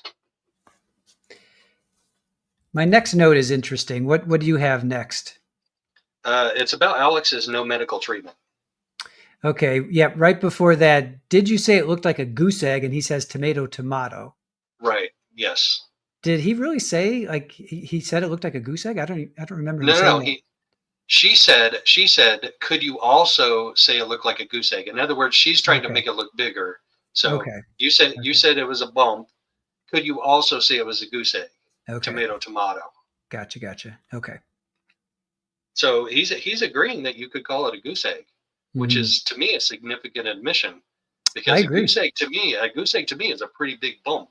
Yep, I would agree to that. Yeah. And when I saw his head, because when he went to the Chandler PD interview, and then you guys have probably watched that video too of him in the interview room, we see the back of his head. It's right there in front of the camera. That does not look like a goose egg to me. No. I would not call that a goose egg. So yeah. This is a pretty big admission to me. Like, she's got a little bit of a wedge right in there that maybe she can do something with his testimony down the road. I don't know. Right. Agreed. And then, but he didn't want medical treatment. No. Did you ask somebody to come over and look at him? No. There was fire department and EMTs there. They could have come over to look at him, right? No, we didn't ask him to come over and look at him. I'm not sure where she was going with that. And then nonchalant. Comes up You said again. he was nonchalant. Mm-hmm. Yes, he at least admits that he used the word nonchalant. Right. What does that mean to you? And he's like, I don't know, kind of like I am right now. Yep. My words exactly. I don't know where she was going with that either. Do you have more on that? No, is this your typical demeanor? Then there was an objection, speculation. Oh, if Alex's normal demeanor is in a stressful situation is nonchalant, then that means that's just who he is. Even though he Right. just literally shot and killed somebody, that's I guess that's where she was going. And there was another objection for that. For it was compound, but yeah. Right. So I guess that's what I get out of that. That if this is Alex's normal demeanor, his normal personality, this is just who he is. He's just cool. He's a calm, cool assassin. That's what I called him today in chat.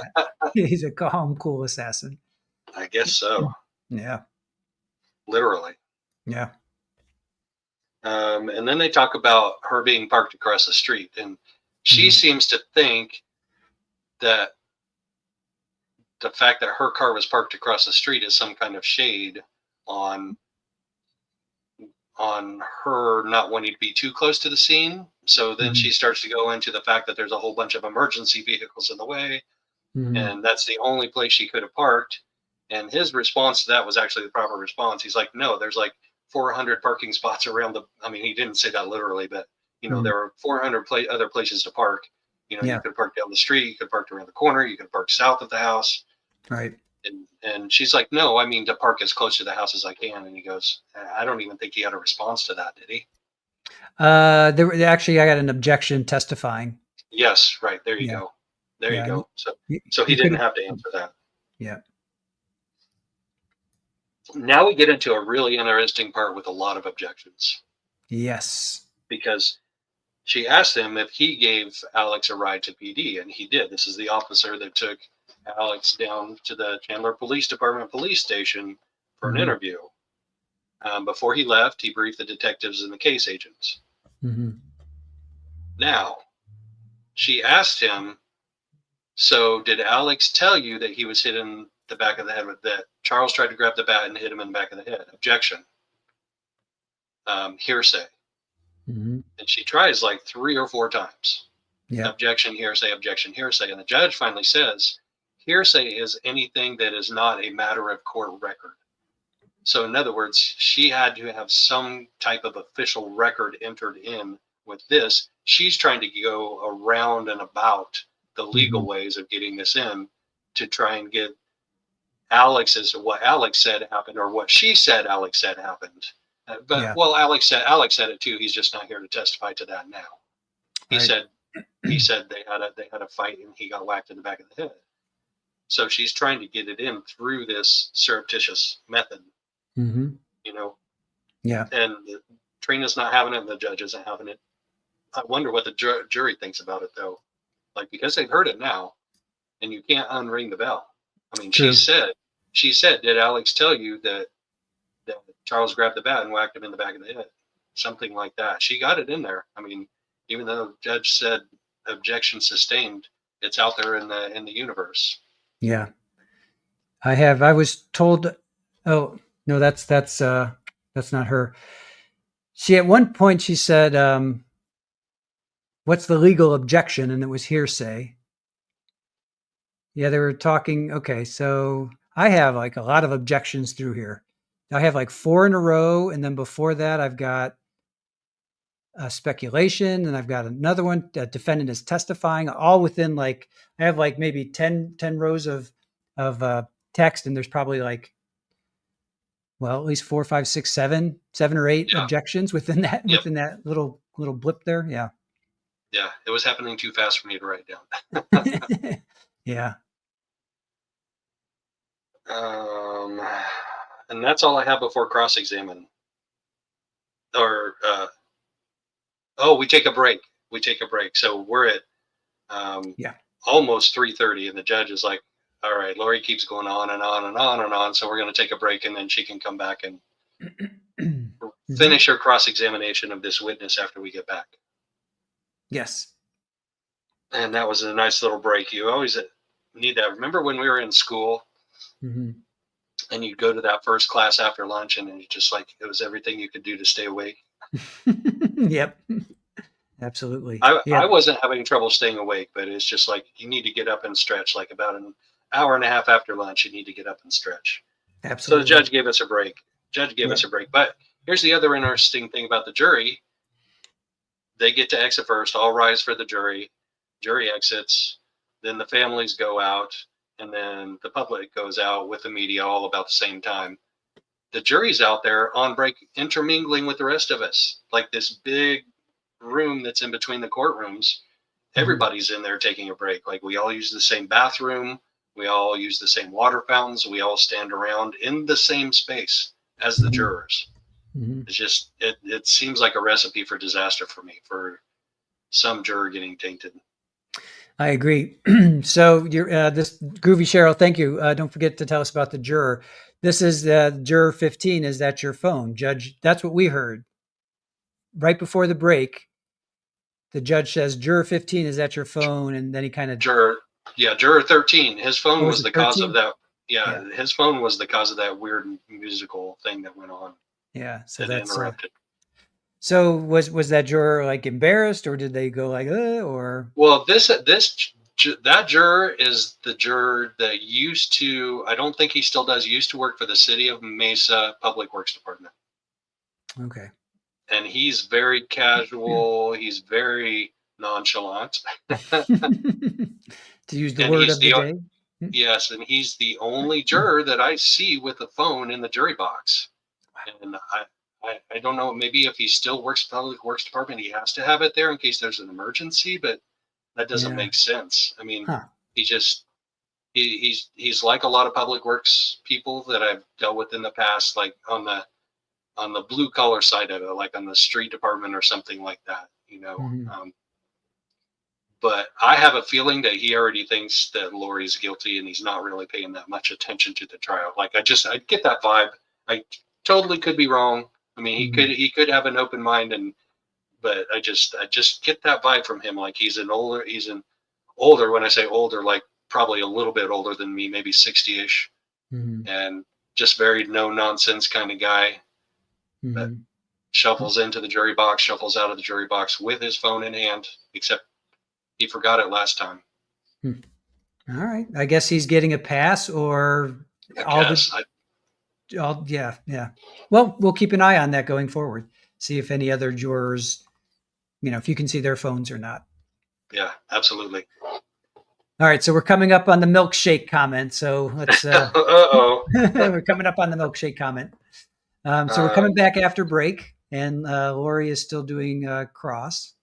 Yes. Starting at 3:38 p.m. She asked, "Did you brief the detectives before you left?" Yes. Did you review your report before you came in today? Yes. So tell me about crime scene management.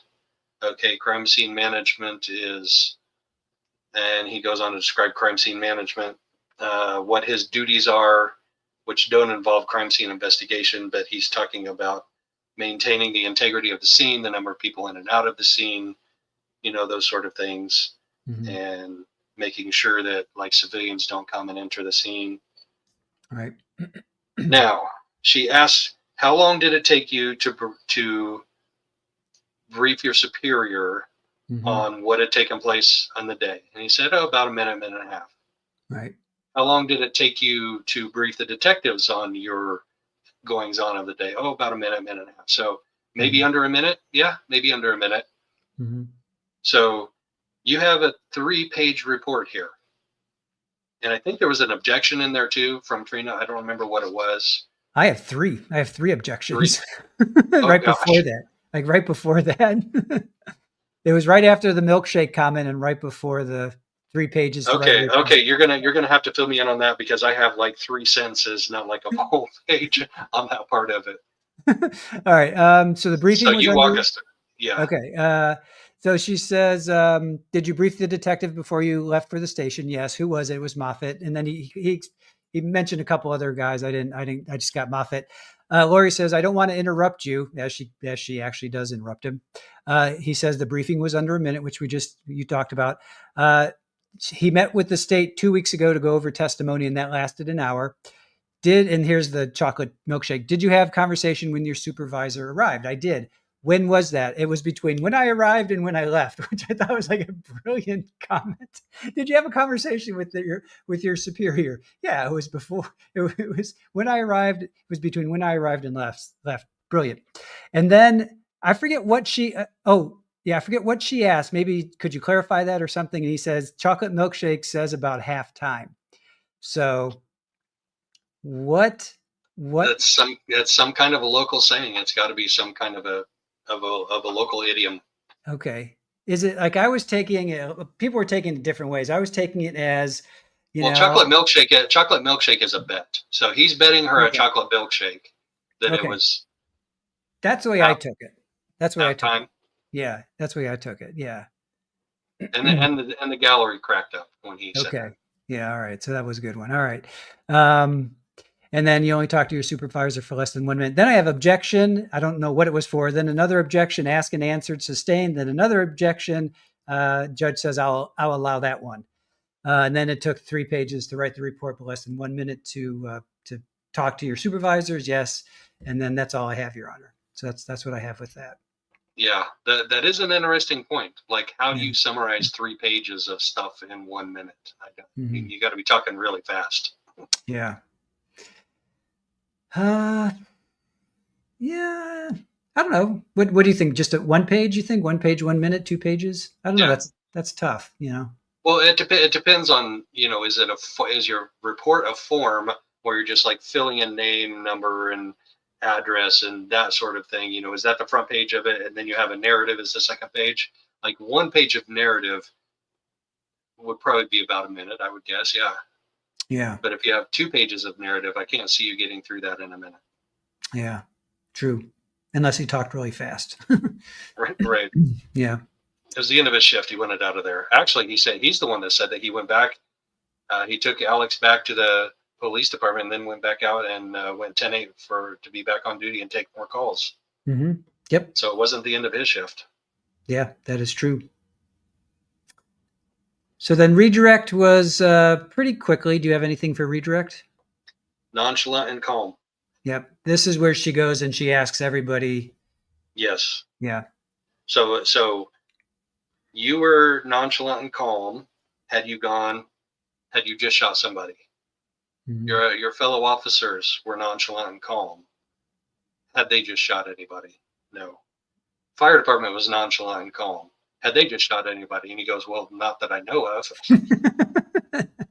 Yeah. Which is a true statement. Yeah. Yeah. I like this witness. He was pretty cool.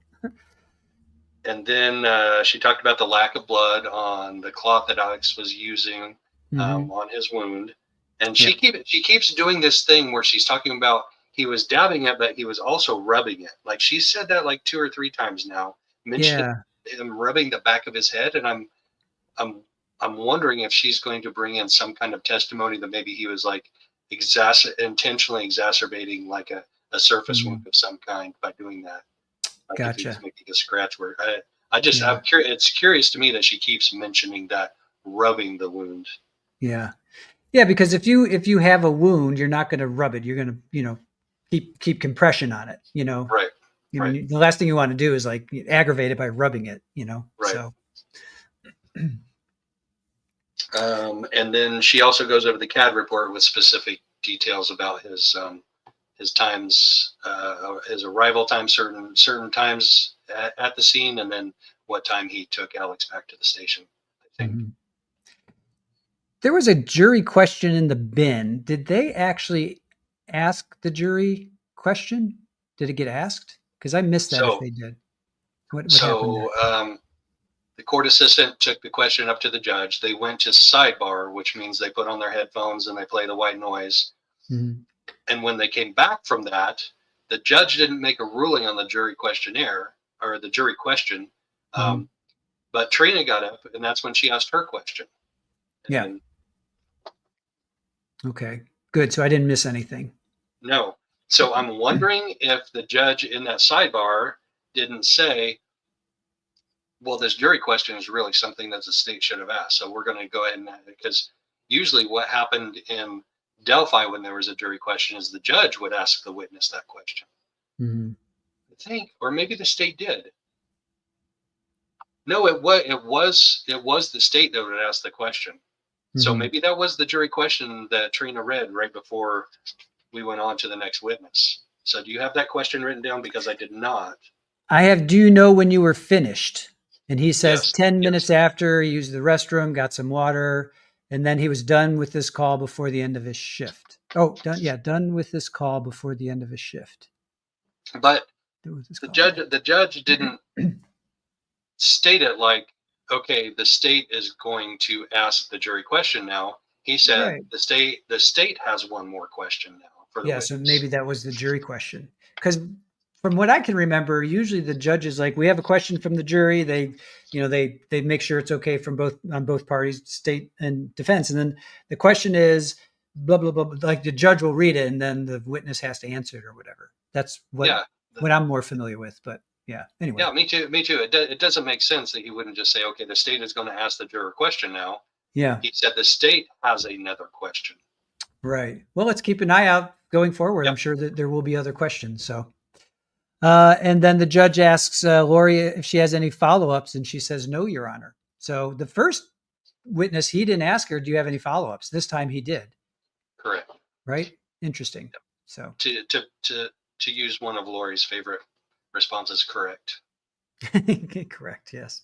Correct. No, Your Honor. No, Your Honor. All right, then we come to our third and final witness, Scott Cowden. Scott Cowden, who was a fire department and EMT. So do you want to walk us through his testimony? Sure. And actually, he was a paramedic, not just an EMT. So. Oh, I'm sorry. Okay. An EMT, and actually there's an EMT-A and an EMT-B.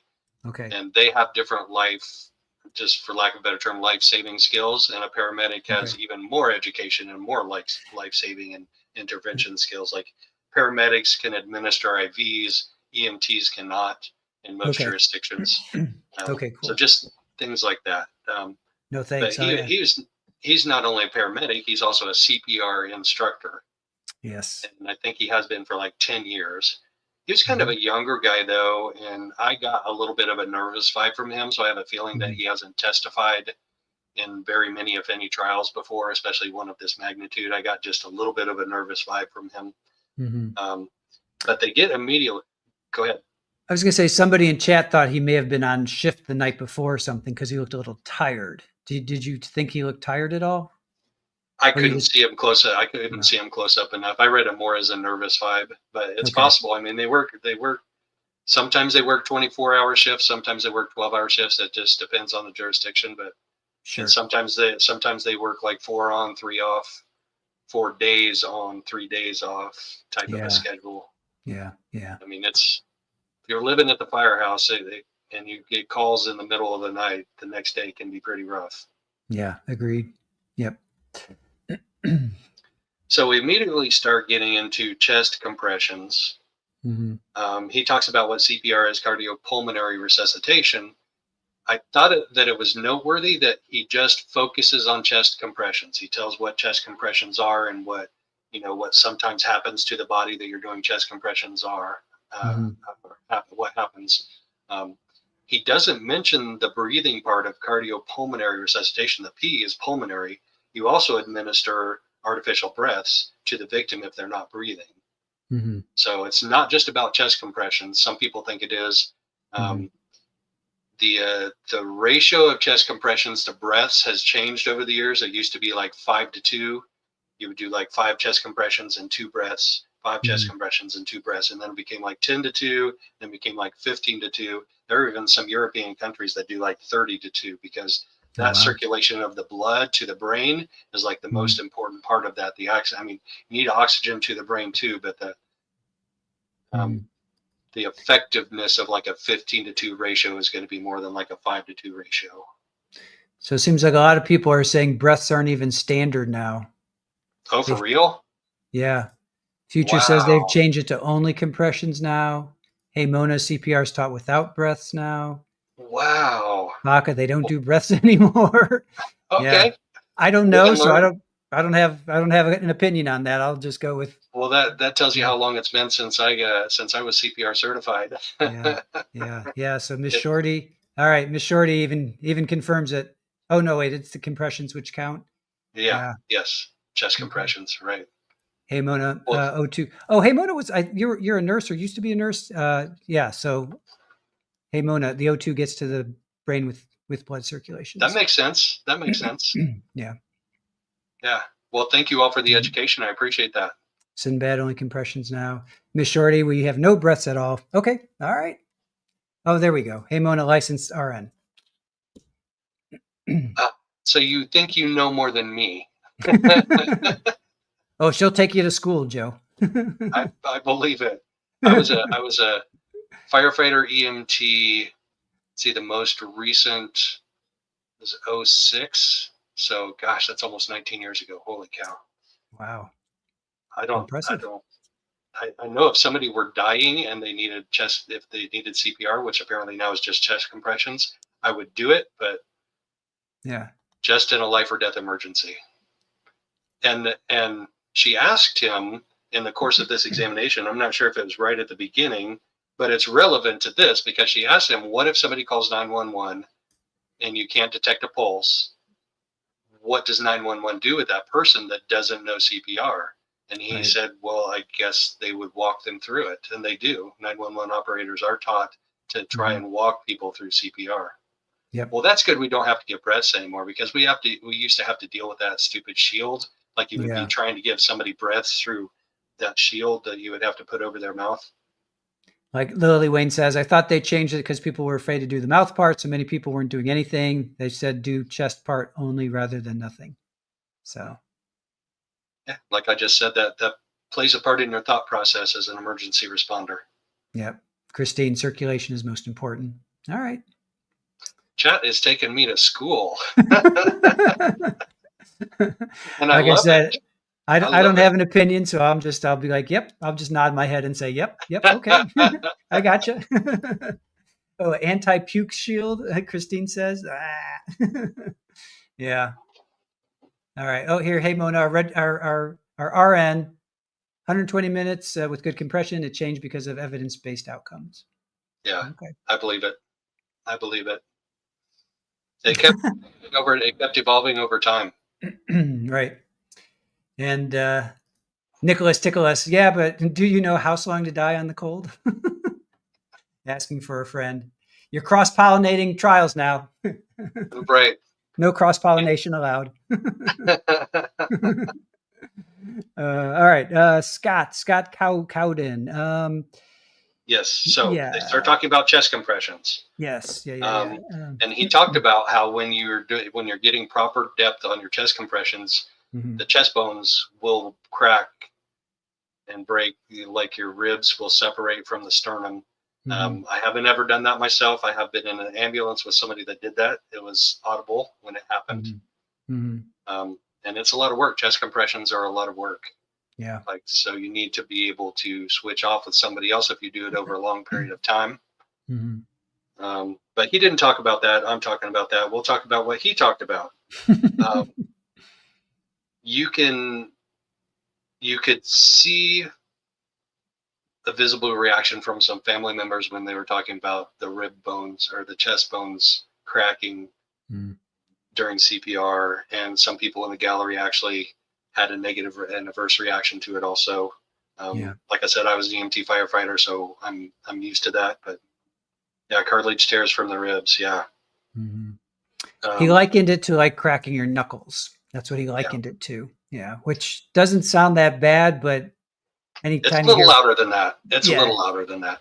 anytime you hear bone breaking, that's Yeah, not anything you want to hear. Yeah. you can actually break ribs if you're a little too vigorous with your chest compressions. Yeah. Yeah. Um, that's all I have on the chest compressions, and then it gets into scene safety. Where did you? Generally, generically speaking, What about scene safety? Well, we will stage somewhere away from the scene until we know that law enforcement has cleared the scene and it's safe for us to go in to the scene. Mm-hmm.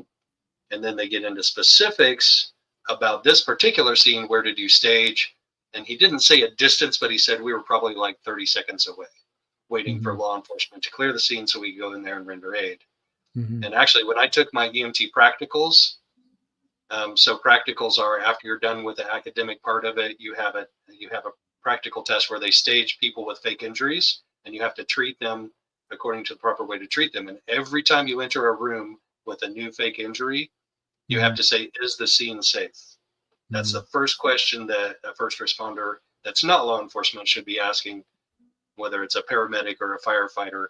Is the scene safe? Yeah. So that's like ingrained in you. That's like the very first thing you're taught as a first responder is do not go into a scene that's not safe. Sure. So where did you stage? We staged about 30 seconds away.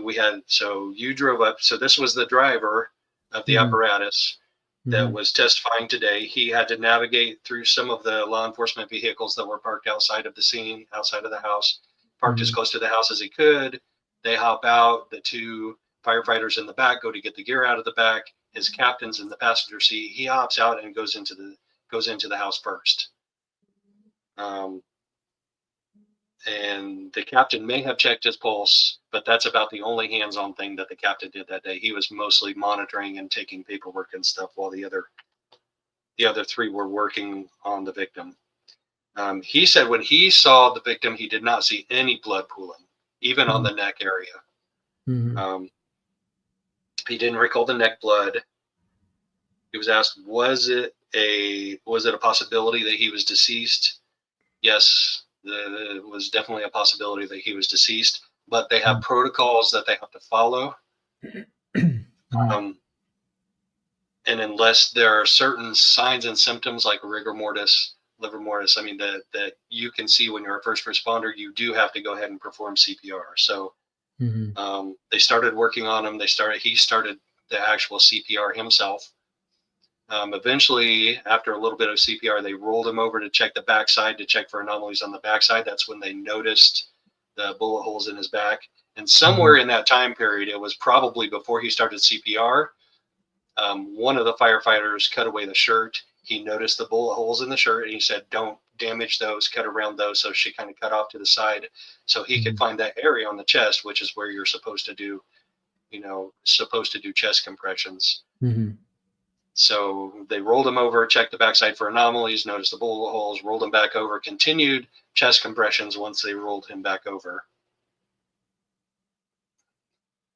Right, Susie? Yes, all this time Alex has now been searched.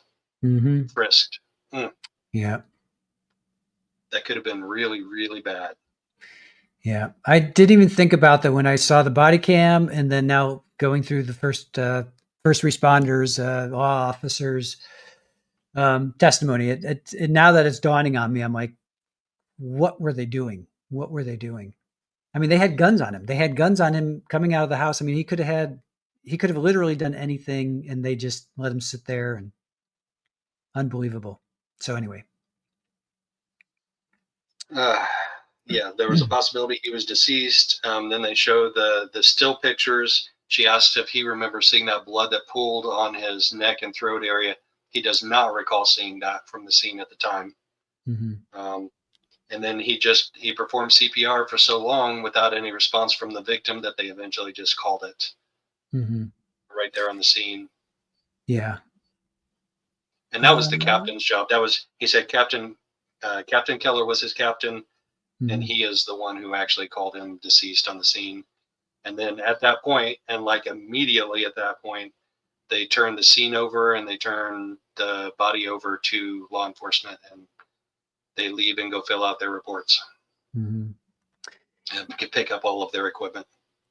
They asked who was the whiz. They asked him why he doesn't, when he first comes in and he checks pulse and sees somebody's not alive, don't do CPR, and why? Well, as cruel as it sounds, it's the body is a crime scene. The body is a crime scene. So basically now Charles is a crime scene, and fire department did what they had to do, and they turn it over to the law enforcement because Charles is a crime scene now. So. Right. And law enforcement protocols for when to perform CPR are different than what fire department paramedic protocols are for when to perform CPR. So obviously, the whiz, the whiz did not determine that according to their protocols he should have performed CPR, and Lori kind of pressed him on that, and he kind of stood up to that questioning pretty well. But I wonder what her cross is going to be for this guy tomorrow. Yeah.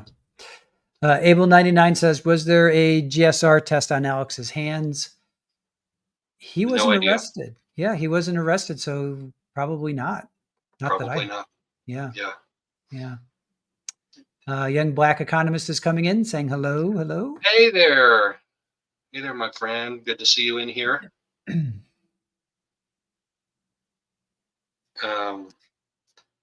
So then she asks him if there were previous signs of CPR. And this is actually a pretty good point. Because at some point in time, the 911 operator tries to talk Alex into doing CPR. Yes. And at this point in time in my mind, I'm not clear if he refused to do it or if he claimed he was doing it. Do you remember from your recent video watching in preparation for this trial? I know he said that he's dead. He's like, he's not breathing, he's dead. I think he does do it, or he says he does it. I'm pretty sure. But if anybody in the chat remembers that. Yeah, he's pretty adamant about he's dead. So what's the point?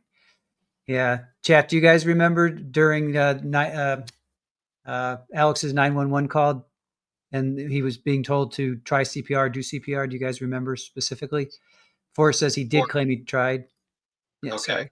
Yeah. Yes. So then Mr. Cowden here says he did not see any evidence that there was CPR attempted on Charles. And she says, in your professional experience and expertise, no. Yeah. And then they review the charting for the time of death. I think they said 8:48. Yep. Was when they called the time of death. Yep. And then she asks him about the person in the driveway when they exited, when the fire department left. Did you see the person that was, standing near the driveway with the law enforcement officer when you first arrived? Yes, he was still there. Do you recognize that person? He said, I think somewhere I heard on the original call that the brother-in-law shot the brother, or the brother shot the brother-in-law, or whatever it was. So I assumed that it was him. So I wonder if Lori's going to have anything to say about that. Yep. Yeah, she gets up for cross and she says it's 4:30, and the judge asks, how long will you go? And she says a while. And then I was like, that's the first thing that Lori did right today. I was seriously freaking out because I was like, why is the judge, we're supposed to go to 4:30, why is the judge offering for Lori to get up there? We're going to be here till 5:30 or 6 o'clock tonight. Right. Like, she does not know how to be brief in her questions. No, all of her pretrials, when he would ask, is there anything else from defense? She's like, yes, one more thing. Yes, one more thing. Yes, one more thing. So at the very, very end, where nothing, he asked both sides, is there anything else to discuss? You're right. I was shocked that she's like, yeah, no, nothing more to discuss. She was good. Yeah. Because she always is like, well, just one more thing, a little bit of housekeeping, just one more thing. She always has just one more thing. Yeah, she does. So awesome. Let's see if there guys, chat, do you have any specific questions? We've kind of been going through questions as they're coming up. So I think I've got them all. Forrest, she may have been getting tired, but I honestly think it's more of a situation where she's representing herself. So she has to react in the moment when these witnesses are up there testifying as to their testimony. Because I don't know that she's interviewed them, or her former defense teams have interviewed them as thoroughly, and that she really knows what they're going to be testifying to. So I think she's kind of responding, you know, in the moment to some of these answers that these guys have. So she's going to be stewing on that all night tonight. Like her cross is going to be probably a little bit better than it was, at least for the second law enforcement officer, if not for the first, just because she'll have more time, you know, to go over the questions and answers. Sure. Susie, I don't remember this. Alex said he washed his hands in the kitchen sink. That always seems weird to me. Is that I'm not familiar with that. I think I remember that vaguely in the back of my mind. That Yeah. sounds right. Susie, where or how did you hear that? Was that like in his statement? Or maybe in his interview, maybe. Yeah. Oh, Baca, can you ask Joe? Can you ask the camera person to focus it?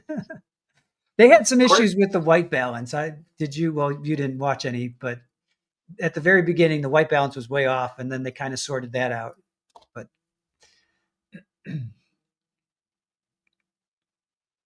let's see. I know who the Court TV camera person is. Oh, okay. But not personally, but I know who just by watching them operate. But I probably won't. Yeah, no. Forrest says, I'm sure today was a learning experience for her. Oh, yeah, this whole thing. Yeah. Sorry, Forrest. Yeah, he said in his interview at the station that he washed his hands. Okay, I missed that. Yeah, Susie confirms it was in his interview. Okay, cool. Miss Shorty, you wash your hands at the kitchen sink for kitchen-y stuff? Is that not okay? Well, did you just shoot somebody? Are you calm and nonchalant? Oh, this is a good point. Zero, the time span between first and second shots is very important, but I've never heard what it was. Do you know that answer? I don't think we know. Yeah.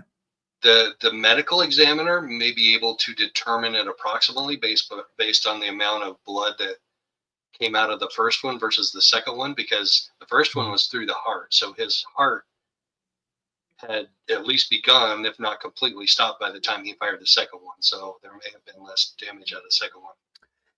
Miss Kate, yeah, Miss Shorty. Joe, go up to the camera person with your flag and whistle. Miss K said that the heart, you can still move after like up to 2 minutes. You can still move and I think maybe talk. So right. If it took Alex more than 2 minutes, would the heart have stopped pumping? And then would there be less blood? Yeah, that'll be really interesting. I for me, it's the 911 call and then the medical examiner. And then of course, digital forensics, like, cell phone tracking and all that stuff, right? Yeah. So where for you, like where do trials hinge for you? Like who are you, or if you do have a witness that you're always dying to or wanting to hear badly, is there a witness that you always want to hear from? This witness to me, is going to be the text messages, because that is going to be evidence of malice of forethought, of them planning together. Mm-hmm. And if they use a lot of code, which they did, to plan the murder, is the jury going to buy into the state's interpretation of what that code is? Mm-hmm. Like the Nephi thing, like the juror may be just like, so what? The Nephi thing, that means nothing to me. Yeah. That's not proof of anything. So the state's going to have to connect that. They're going to have to connect it through the text messages. She did mention at one point in her opening, Ms. K, that some of the messages were not stored on the cloud, but they still were able to obtain them anyway. Yep. So yeah, they got the reports, right? The cell phone. Yeah, they got the reports, but they couldn't get from the iCloud. She mentioned that, or from the cloud, whatever. Yeah. Yeah. She made a point of saying that. Which does that mean? Okay, so they went to the carrier then and got the report so they can see what the text messages were. I would guess that's so, because I think that in certain circumstances you can get the actual text messages, and not just the fact that there was a text message sent, because some reports are just the fact there was a phone call made, there was a text message, and not any of the content of either of those. I mean, we hardly ever hear about phone calls, but text messages in particular, if the carrier can provide those and did, I will be interested to see those. Mm-hmm. Yeah. And we do have some of those text messages. We've gone over some of them, in the last couple of months in preparation for this trial. Mm-hmm. Just wonder what more is out there, because I don't remember seeing the one about Nephi. Mm-hmm. Yeah, I'm interested to see what actually they do play. They teased it. I mean, she did talk about, Lori texts, Ned is gone. It's a new one. Alex texts back, Charles' body's alive. I mean, she is, Trina's definitely teasing it. And I think she will bring the receipts. Whereas with Lori, she'll say,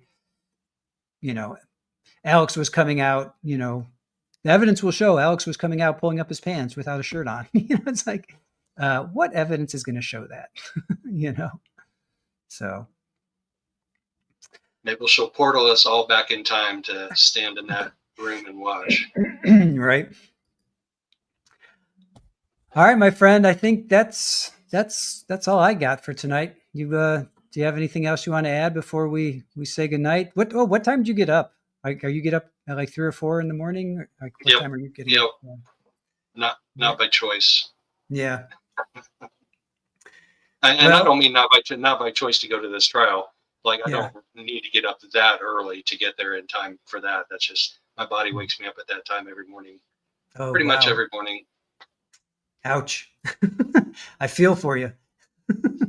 Years and years of being a paper boy and having to have that paper delivered by 5:30 in the morning. It's ingrained in you right now. Yes, it sets an internal clock of sorts. All right. Well, I'll let you say goodbye, and then I'll say goodbye, and I'll end the stream if you want to. Here, I'll remove myself if you want to say goodbye. Then I'll come back on. Hey, goodbye, everybody. Thanks for joining us. Thanks for being here. Thanks for following. Don't forget to like. And if you're at the replay crew, don't forget to comment below. Back in court tomorrow for day 2. We'll start with cross-examination of Scott Cowden, Chandler Fire Department. Awesome. Thank you, Joe, for dual streaming. You get it tomorrow, right? We're gonna send it over to you for tomorrow. So, chat, please do what Joe said. Like, subscribe. Well, you already are subscribed, but comment as well. That helps the algorithms as well. Thank you for joining us, and we will see you guys tomorrow at 9 Eastern, 6 Pacific. And definitely follow Joe on Twitter, on X. He's posting some great stuff there. And looking forward to talking to you tomorrow. Take care. All right, Joe. Have a good one. Bye. You too.